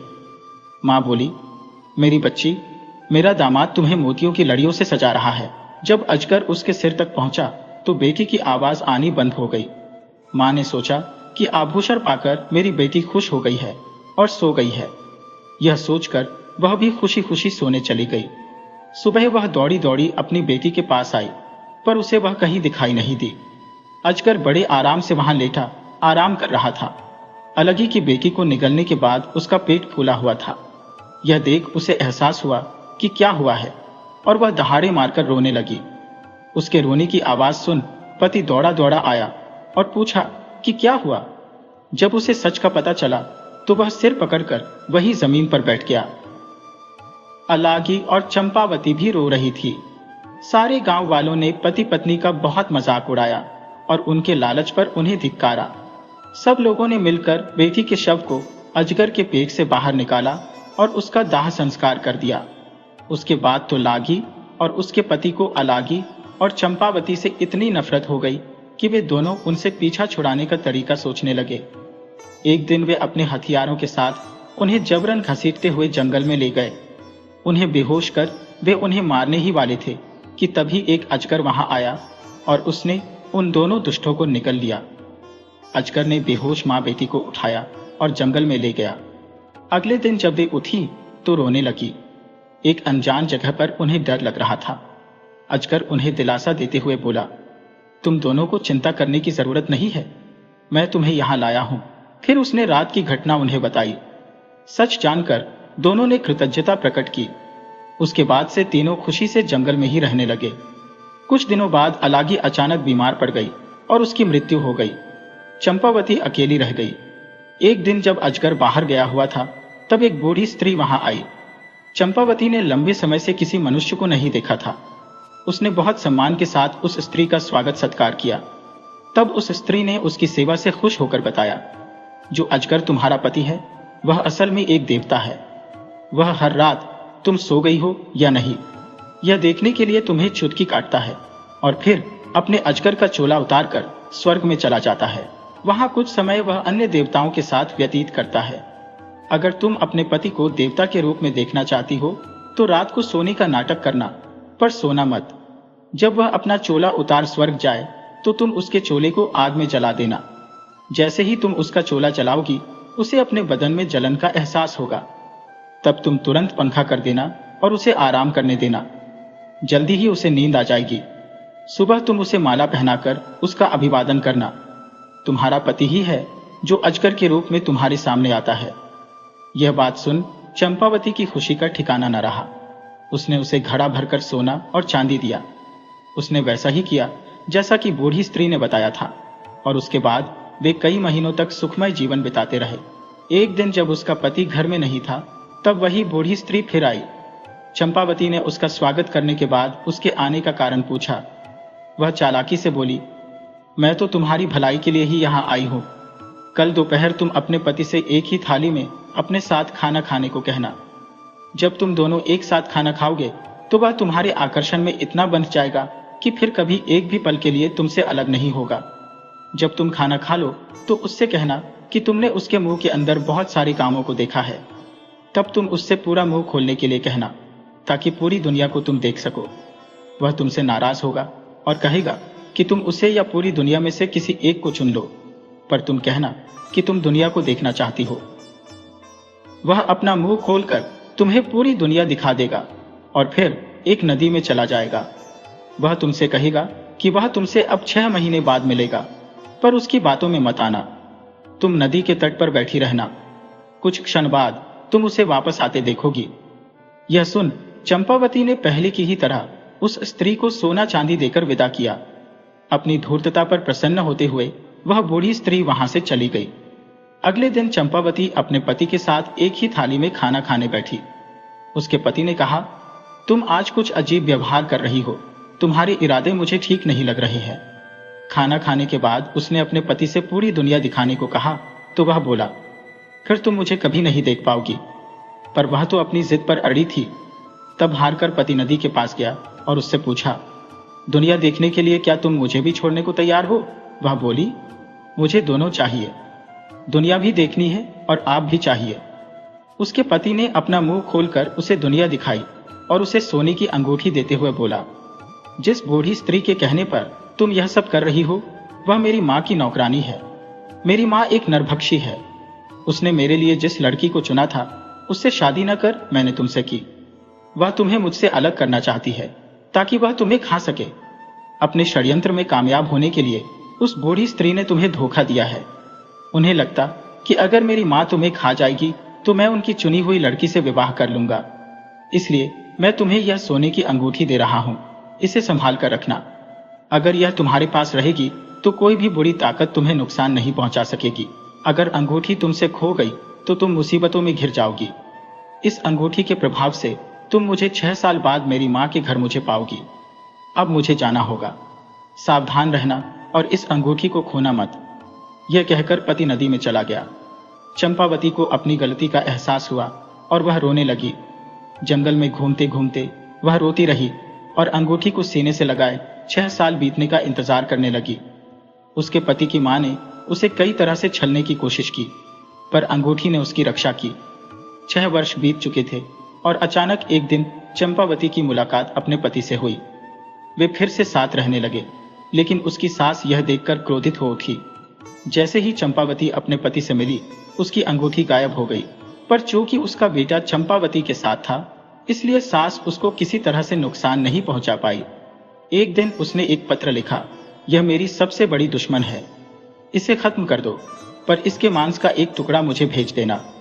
उसने वह पत्र चंपावती को दिया और उसे एक राक्षस के पास भेज दिया।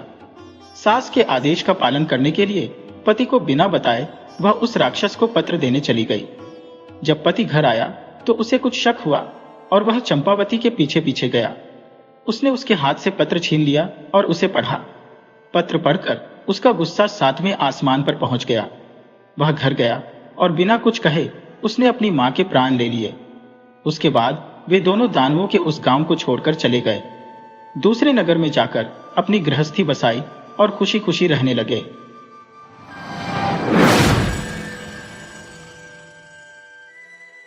बहुत समय पहले भारत में सुभा दत्त नामक एक लकड़हारा अपने परिवार के साथ रहते थे, जो सभी एक साथ बहुत खुश थे। पिता हर दिन अपने घर के पास जंगल में लकड़ी की आपूर्ति प्राप्त करने के लिए जाता था, जिसे वह अपने पड़ोसियों को बेचता था, जिससे वह काफी कमाता था और अपनी पत्नी और बच्चों को वह सब देता था जिसकी उन्हें जरूरत थी। कभी कभी वह अपने 3 लड़कों को अपने साथ ले जाता था और फिर एक विशेष उपचार के रूप में उसकी 2 छोटी लड़कियों को साथ साथ घूमने की अनुमति दी गई थी। लड़कों को खुद के लिए लकड़ी काटने की अनुमति देने की लालसा थी और उनके पिता ने उन्हें बताया कि जैसे ही वे बूढ़े हो जाएंगे वह उनमें से प्रत्येक को अपनी खुद की कुल्हाड़ी देगा। सुभा दत्ता के साथ लंबे समय तक सब ठीक रहा। लड़कों में से प्रत्येक की अपनी छोटी कुल्हाड़ी थी और प्रत्येक लड़कियों के पास टहनियां काटने के लिए कैंची की एक छोटी जोड़ी थी। और उन सभी को बहुत गर्व हुआ जब वे घर में उपयोग करने के लिए अपनी मां के लिए कुछ लकड़ी घर लाए। एक दिन हालांकि उनके पिता ने उन्हें बोला कि वे उसके साथ नहीं आ सकता है, क्योंकि वह जंगल में बहुत लंबा रास्ता तय करने के लिए जा रहा। वह यह देखने के लिए जा रहा था कि क्या वह नजदीक के घर की तुलना में वहां बेहतर लकड़ी पा सकता है। व्यर्थ लड़कों ने उसे अपने साथ ले जाने के लिए जिद मचाई। नहीं, उन्होंने कहा, आप सभी रास्ते पर बहुत थक जाएंगे और अकेले वापस आने में खुद को खो देंगे। आपको अपनी मां के कामों में और अपनी बहनों के साथ खेलने में मदद करनी चाहिए। उन्हें संतोष करना पड़ा। बेशक उन्हें उम्मीद थी कि उनके पिता जंगल की गहराई से वापस आएंगे, हालांकि उन्हें पता था कि वह देर से आएंगे। जब अंधेरा हुआ और उसके कोई संकेत नहीं थे, तब बार बार उनकी मां उन्हें देखने के लिए दरवाजे पर जाती थी। हर पल उम्मीद करती थी कि उन्हें रास्ते से आते हुए देख पाए। बार बार उसने रात के पंछी की रोने को, आवाज को गलत समझा। वह भारी मन से बिस्तर पर जाने के लिए मजबूर थी। वह सोच रही थी कि किसी जंगली जानवर ने उसे मार डाला होगा और वह उसे फिर कभी नहीं देख पाएगी। जब सुबह दत्त ने जंगल में गया तो उन्होंने उसी शाम वापस आने का पूरा इरादा किया, लेकिन जब वह एक पेड़ को काटने में व्यस्त था तो उसे अचानक महसूस हुआ कि वह अब अकेला नहीं है। उसने ऊपर देखा तो उसने 4 खूबसूरत युवा लड़कियों को अपनी पतली गर्मियों की पोशाक में परियों की तरह देखा। उनके लंबे बालों के साथ एक दूसरे का हाथ पकड़े हुए गोल गोल नाचते हुए देखा। सुबह दत्ता इस दृश्य से इतनी चकित था कि उन्होंने अपनी कुल्हाड़ी फेंक दी और शोर ने नर्तकियों को चौंका दिया और उसे घूरने लगे थे। लकड़हारा एक शब्द नहीं कह सकता था, लेकिन बस उन पर हैरान और चकित हो गया, जब तक उनमें से एक ने उससे कहा, तुम कौन हो और तुम जंगल की गहराई में क्या कर रहे हो, जहां हमने पहले कभी किसी आदमी को नहीं देखा है। मैं एक गरीब लकड़हारा हूं, उसने उत्तर दिया। कुछ लकड़ी लेकर बेचने के लिए आया था, ताकि मेरी पत्नी और बच्चों को कुछ खाने के लिए और कुछ कपड़े पहनने को मिले। यह एक बहुत ही मूर्खतापूर्ण बात है, लड़कियों में से एक ने कहा। आप इस तरह से ज्यादा पैसा नहीं पा सकते हैं। यदि आप केवल हमारे साथ रुकेंगे तो हम आपकी पत्नी और बच्चों की देखभाल करेंगे, जो आपके लिए बहुत बेहतर होगा। सुबह दत्ता, हालांकि वह निश्चित रूप से अपनी पत्नी और बच्चों से प्यार करता था, सुंदर लड़कियों के साथ जंगल में रुकने के विचार से इतना लुभाया गया था कि थोड़ी देर झिझकने के बाद उसने कहा, हाँ, मैं तुम्हारे साथ रुकूंगा, अगर तुम मुझे पूरा यकीन देते हो कि मेरे प्रिय लोगों के साथ सब अच्छा होगा। आपको इस बारे में डरने की जरूरत नहीं है, लड़कियों ने कहा।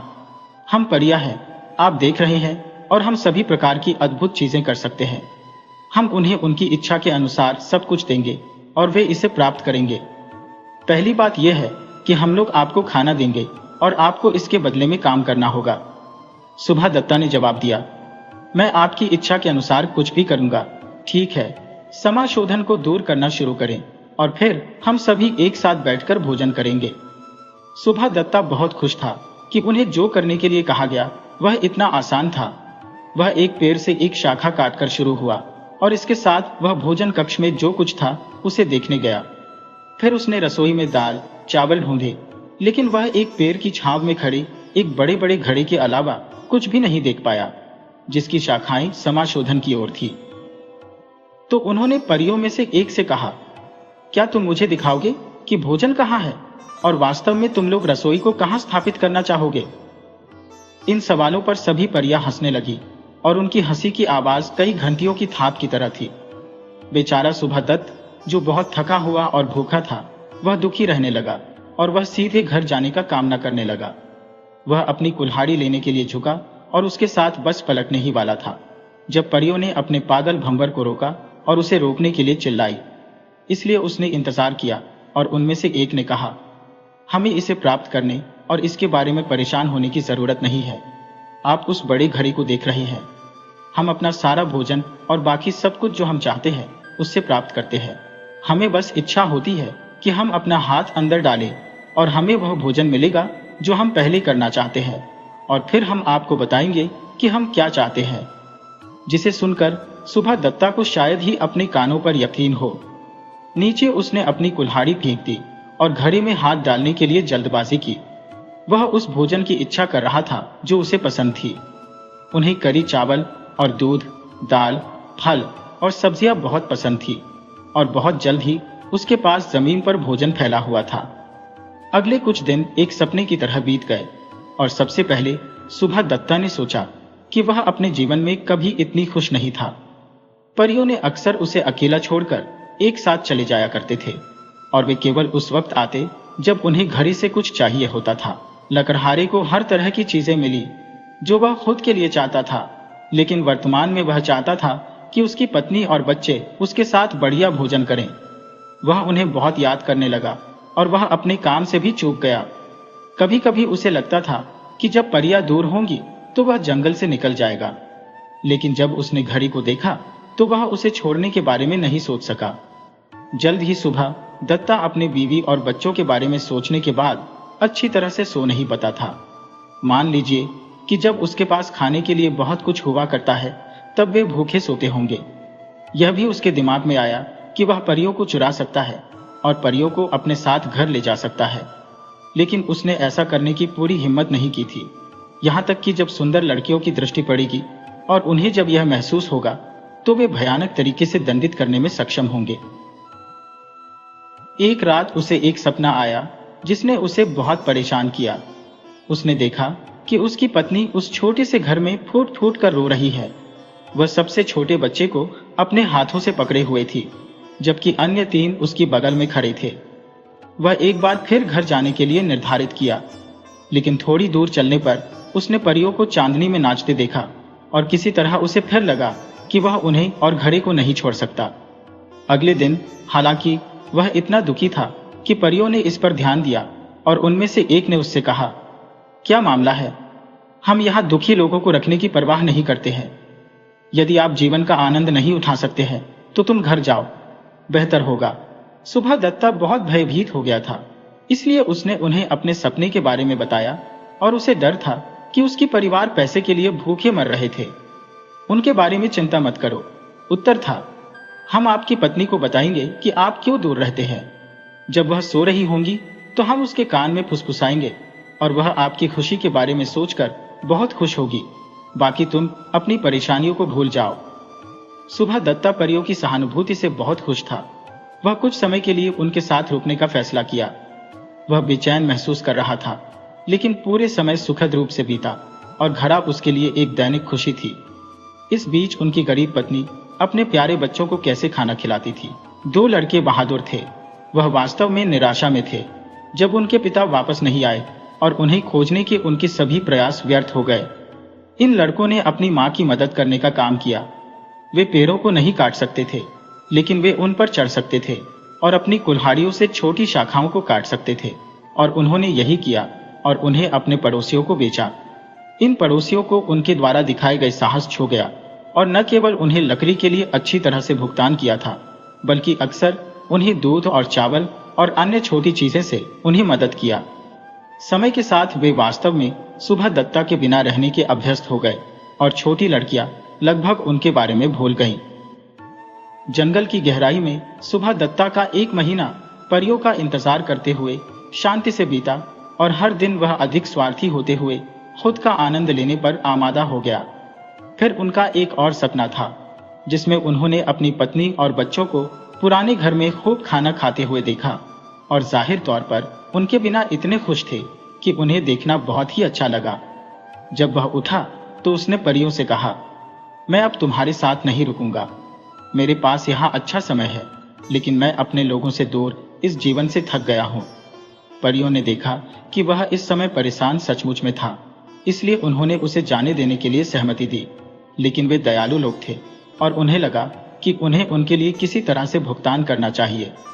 उन्होंने एक साथ परामर्श किया और फिर उनमें से एक ने उनसे कहा कि वे जाने से पहले वह कुछ भी वे मांगता है वे उसे दे देंगे। लकड़हारे ने सुना कि वह कुछ भी मांग सकता है। उसने रोते हुए कहा, मेरे पास जादू का पिटारा होगा। आप बस कल्पना कर सकते हैं कि परियों को इससे क्या झटका लगा। आप निश्चित रूप से जानते हैं कि परियां हमेशा अपनी बात रखती है। यदि वे सुबह दत्ता को कुछ और चुनने के लिए राजी नहीं कर सकती तो उन्हें अपना प्रिय, अपना कीमती घड़ा देना होगा और फिर उन्हें अपने लिए भोजन की तलाश करनी पड़ेगी। वे सभी पूरी कोशिश कर रहे थे कि वे लकड़हारे को कुछ और चुनने के लिए मना सकें। वे उसे अपने गुप्त खजाना घर में ले गए, यहाँ तक कि वह प्रवेश द्वार जहाँ कभी किसी नश्वर को देखने की अनुमति नहीं थी। उन्होंने रास्ता शुरू होने से पहले सुबह दत्ता के आंखों पर पट्टी बांध दी ताकि वह कभी भी रास्ता न देख सके, और उनमें से एक ने उसे हाथ से नेतृत्व किया। उसे बताया कि पेड़ से नीचे जाने वाले कदम कहां से शुरू होते हैं। जब आखिर में उसकी आंखों से पट्टी खींची गई तो उसने अपने आप को एक बुलंद हॉल में पाया जहां छत के रास्ते एक दरवाजा खुला था जिसके माध्यम से रोशनी आ रही थी। फर्श पर ढेर सोने और चांदी के पैसे के बहुत सारे पत्थर थे और दीवारों पर सुंदर वस्त्र लटके हुए थे। सुभा दत्ता देखकर काफी चकित था, लेकिन वह केवल एक अज्ञानी लकड़हारा था और उसे गहने और कपड़े के मूल्य का एहसास नहीं था। इसलिए जब परियों ने उससे कहा, तुम यहाँ कुछ भी चुनो और हमें अपना घड़ा रखने दो, उसने अपना सिर हिलाया और कहा, नहीं नहीं नहीं, मेरे पास घड़ा होगा।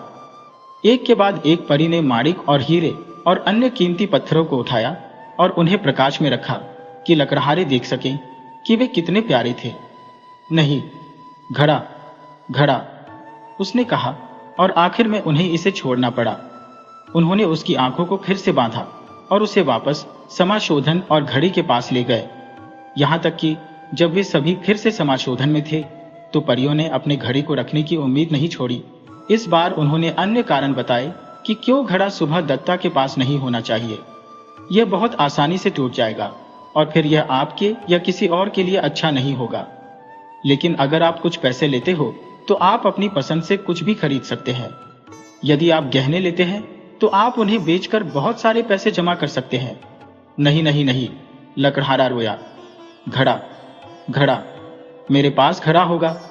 फिर घड़े को बहुत अच्छी तरह से ले लो, उन्होंने दुखी होकर जवाब दिया, और हमें अपना चेहरा फिर कभी नहीं दिखाना। इसलिए सुभा दत्ता ने बहुत सावधानी से घड़ी को ले लिया, ऐसा ना हो कि वह उसे गिरा दे और घर जाने से पहले उसे तोड़ दे। उसने यह बिल्कुल नहीं सोचा कि इसे परियों से दूर ले कितना क्रूर है और उन्हें भूखा छोड़कर अपने लिए भोजन मांगना। परियों ने उसे तब तक देखा जब तक कि वह दृष्टि से बाहर नहीं हो गया और फिर वे रोने लगी।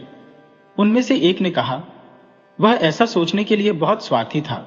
दूसरे ने कहा, आओ हम सब उसके बारे में भूल जाएं और कुछ फल की तलाश करें। इसलिए वे सभी रोना धोना छोड़कर चले गए। परियों को खाने के लिए बहुत कुछ नहीं चाहिए, वे फल और ओस पर रह सकते हैं और उन्होंने कभी भी उन्हें लंबे समय तक उदास नहीं रहने दिया। वे अब इस कहानी से बाहर निकलते हैं, लेकिन आपको उनके बारे में दुखी होने की जरूरत नहीं है और आप बहुत आश्वस्त हो सकते हैं कि उन्हें घड़ी को लेने देने में उनकी उदारता से सुभा दत्ता को कोई वास्तविक नुकसान नहीं पहुंचा। आप बस अंदाजा लगा सकते हैं कि सुभा दत्ता की पत्नी और बच्चों के लिए यह क्या आश्चर्य की बात थी जब उन्होंने उन्हें अपने घर की ओर जाने वाले रास्ते पर अपने पिताजी को आते देखा। वह अपने साथ घड़ा नहीं लाया, बल्कि अपनी कुटिया के पास लकड़ी के एक खोखले पेड़ में छिपा दिया था, क्योंकि उन्हें यह जानने का कोई मतलब नहीं था कि घड़ा उसके पास है। उसने अपनी पत्नी से कहा कि वह जंगल में अपना रास्ता खो चुका था और उसे डर था कि वह अपने बच्चों को फिर कभी नहीं देखेगा, लेकिन उसने परियों के बारे में कुछ नहीं कहा। जब उनकी पत्नी ने उनसे पूछा कि उन्हें भोजन कैसे मिला, तो उन्होंने अपने द्वारा पाए गए फलों के बारे में एक लंबी कहानी बताई और उन्हें विश्वास था कि उन्होंने जो कुछ कहा था वह बात सच थी।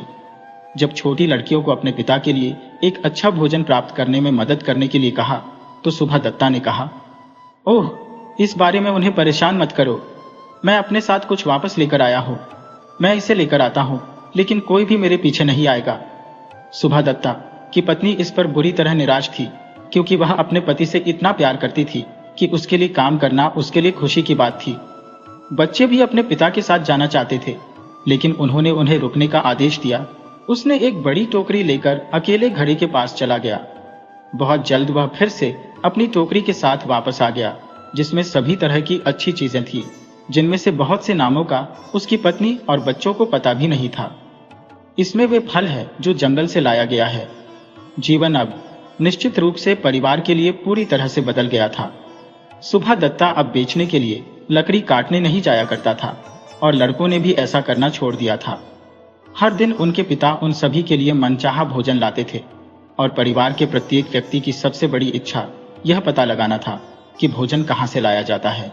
वे सुभा दत्ता का पीछा करने से डरते थे। जल्द ही घर की खुशियों को बिगाड़ने लगी। जिन बच्चों के पास अब एक दूसरे से झगड़ा करने के लिए कुछ नहीं था, उनकी मां दुखी हो गई और आखिर में सुभा दत्ता यह बताने का फैसला किया, क्योंकि जब तक वह उसे यह नहीं बताएगा कि खाना कहां से आया, उसकी पत्नी उससे दूर चली जाती और अपनी छोटी लड़कियों को अपने साथ ले जाती। लेकिन जल्द ही फिर से सब कुछ बदलने के लिए कुछ हुआ। बेशक पड़ोसियों, जिन्होंने लड़कों से ईंधन खरीदा था और उन्हें फल और चावल देकर उनकी मदद की, उनके पिता की वापसी के बारे में सुने और उनके बहुत से अद्भुत बदलाव देखे। अब पूरे परिवार के पास हर दिन खाने के लिए बहुत कुछ था। हालांकि परिवार में से कोई भी नहीं जानता था कि यह सब कहां से आया है। सुबह दत्ता को यह दिखाने का बहुत शौक था कि वह क्या खाता है और कभी कभी अपने पुराने दोस्तों को अपने साथ भोजन करने के लिए बुलाया करता है। जब वे पहुंचे तो उन्हें जमीन पर फैली सभी प्रकार की अच्छी चीजें और सुंदर बोतलों में विभिन्न प्रकार की मदिराएं मिली। यह कुछ महीनों के लिए चला। वह सभी के लिए जोरदार खाना लता रहा था और यह संभावना थी कि उनके रहस्य की खोज कभी नहीं होगी। हर कोई इसे पता लगाने की कोशिश करता था और जब वह जंगल में निकलता था तो कई लोग चुपके से उसका पीछा करते थे, लेकिन वह उन्हें चकमा देने में बहुत चतुर था और रात में अपने खजाने को एक नए स्थान पर लगातार छिपा रहा था। यदि वह केवल अपने घड़े से भोजन प्राप्त करने और शुद्ध पानी पीने से संतुष्ट होता तो संभवतः उसके साथ सब ठीक हो जाता, लेकिन वह ऐसा नहीं कर सका। जब उसके पास उसका घड़ा नहीं था तो उसने कभी भी पानी के अलावा कुछ भी नहीं पिया था, लेकिन अब वह अक्सर बहुत अधिक शराब लेता था। यह वह था जिसने अपने प्रिय घड़े को खोने का दुर्भाग्य पैदा किया। वह अपनी चतुराई का दावा करने लगा और अपने दोस्तों को बता रहा था कि ऐसा कुछ नहीं है जो वे चाहते हैं और वह उसके लिए न मिले। एक दिन उसने उन्हें एक बहुत ही शानदार दावत दी जिसमें कई दुर्लभ प्रकार के भोजन थे जो उन्होंने मांगे थे और उन्होंने बहुत अधिक शराब पी ली थी, इतना कि उन्हें पता नहीं था कि वे क्या कह रहे थे। यही वह मौका था जो उसके मेहमान चाहते थे। उन्होंने उसे चिढ़ाना शुरू कर दिया, यह बताते हुए कि उन्हें विश्वास है कि वह वास्तव में एक दुष्ट लुटेरा है जिसने धन चुरा लिया था। वह क्रोधित हो गया और अंत में उन सभी को अपने साथ आने के लिए कहा और वह उन्हें दिखाया कि वह कोई डाकू नहीं था। जब उसकी पत्नी ने यह सुना तो वह यह सोचकर आधी खुश हो गई कि अब आखिर में यह रहस्य सामने आ जाएगा कि भोजन कहां से आ रहा था, और आधा डरी थी कि कुछ भयानक होगा।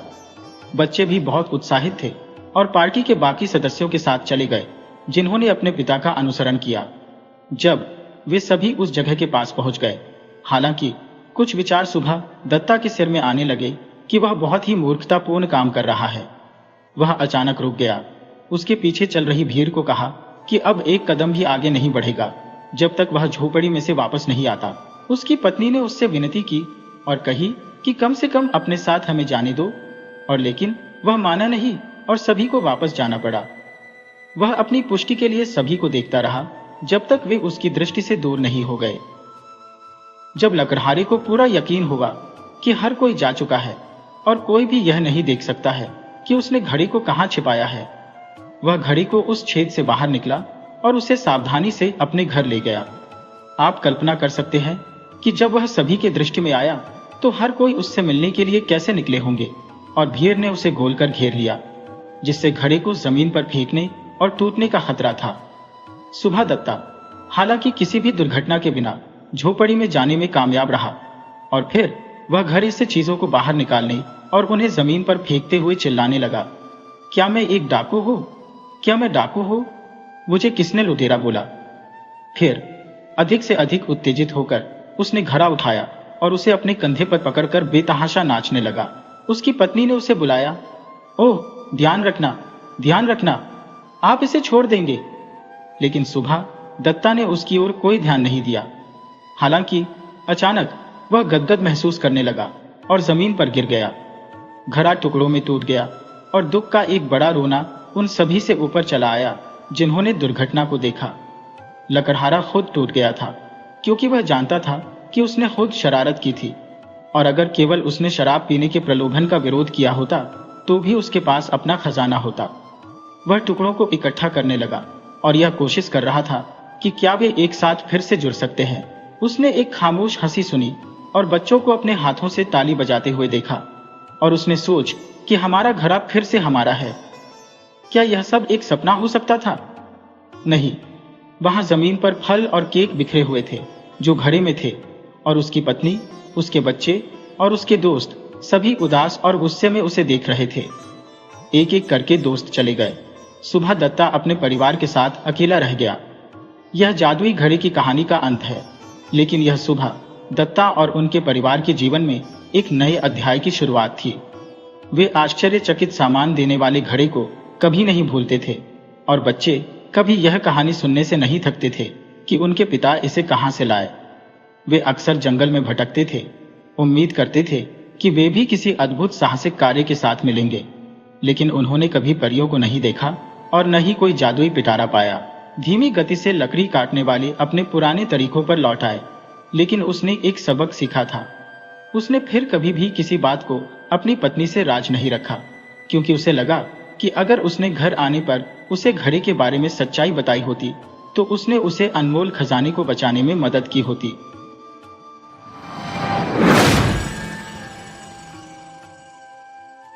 वीडियो अच्छी लगे हो तो इसे लाइक करें और ऐसे ही मज़ेदार कहानियों के लिए चैनल को सब्सक्राइब करें और बेल आइकन दबाएं। ज़्यादा से ज़्यादा अपने दोस्तों को शेयर करें।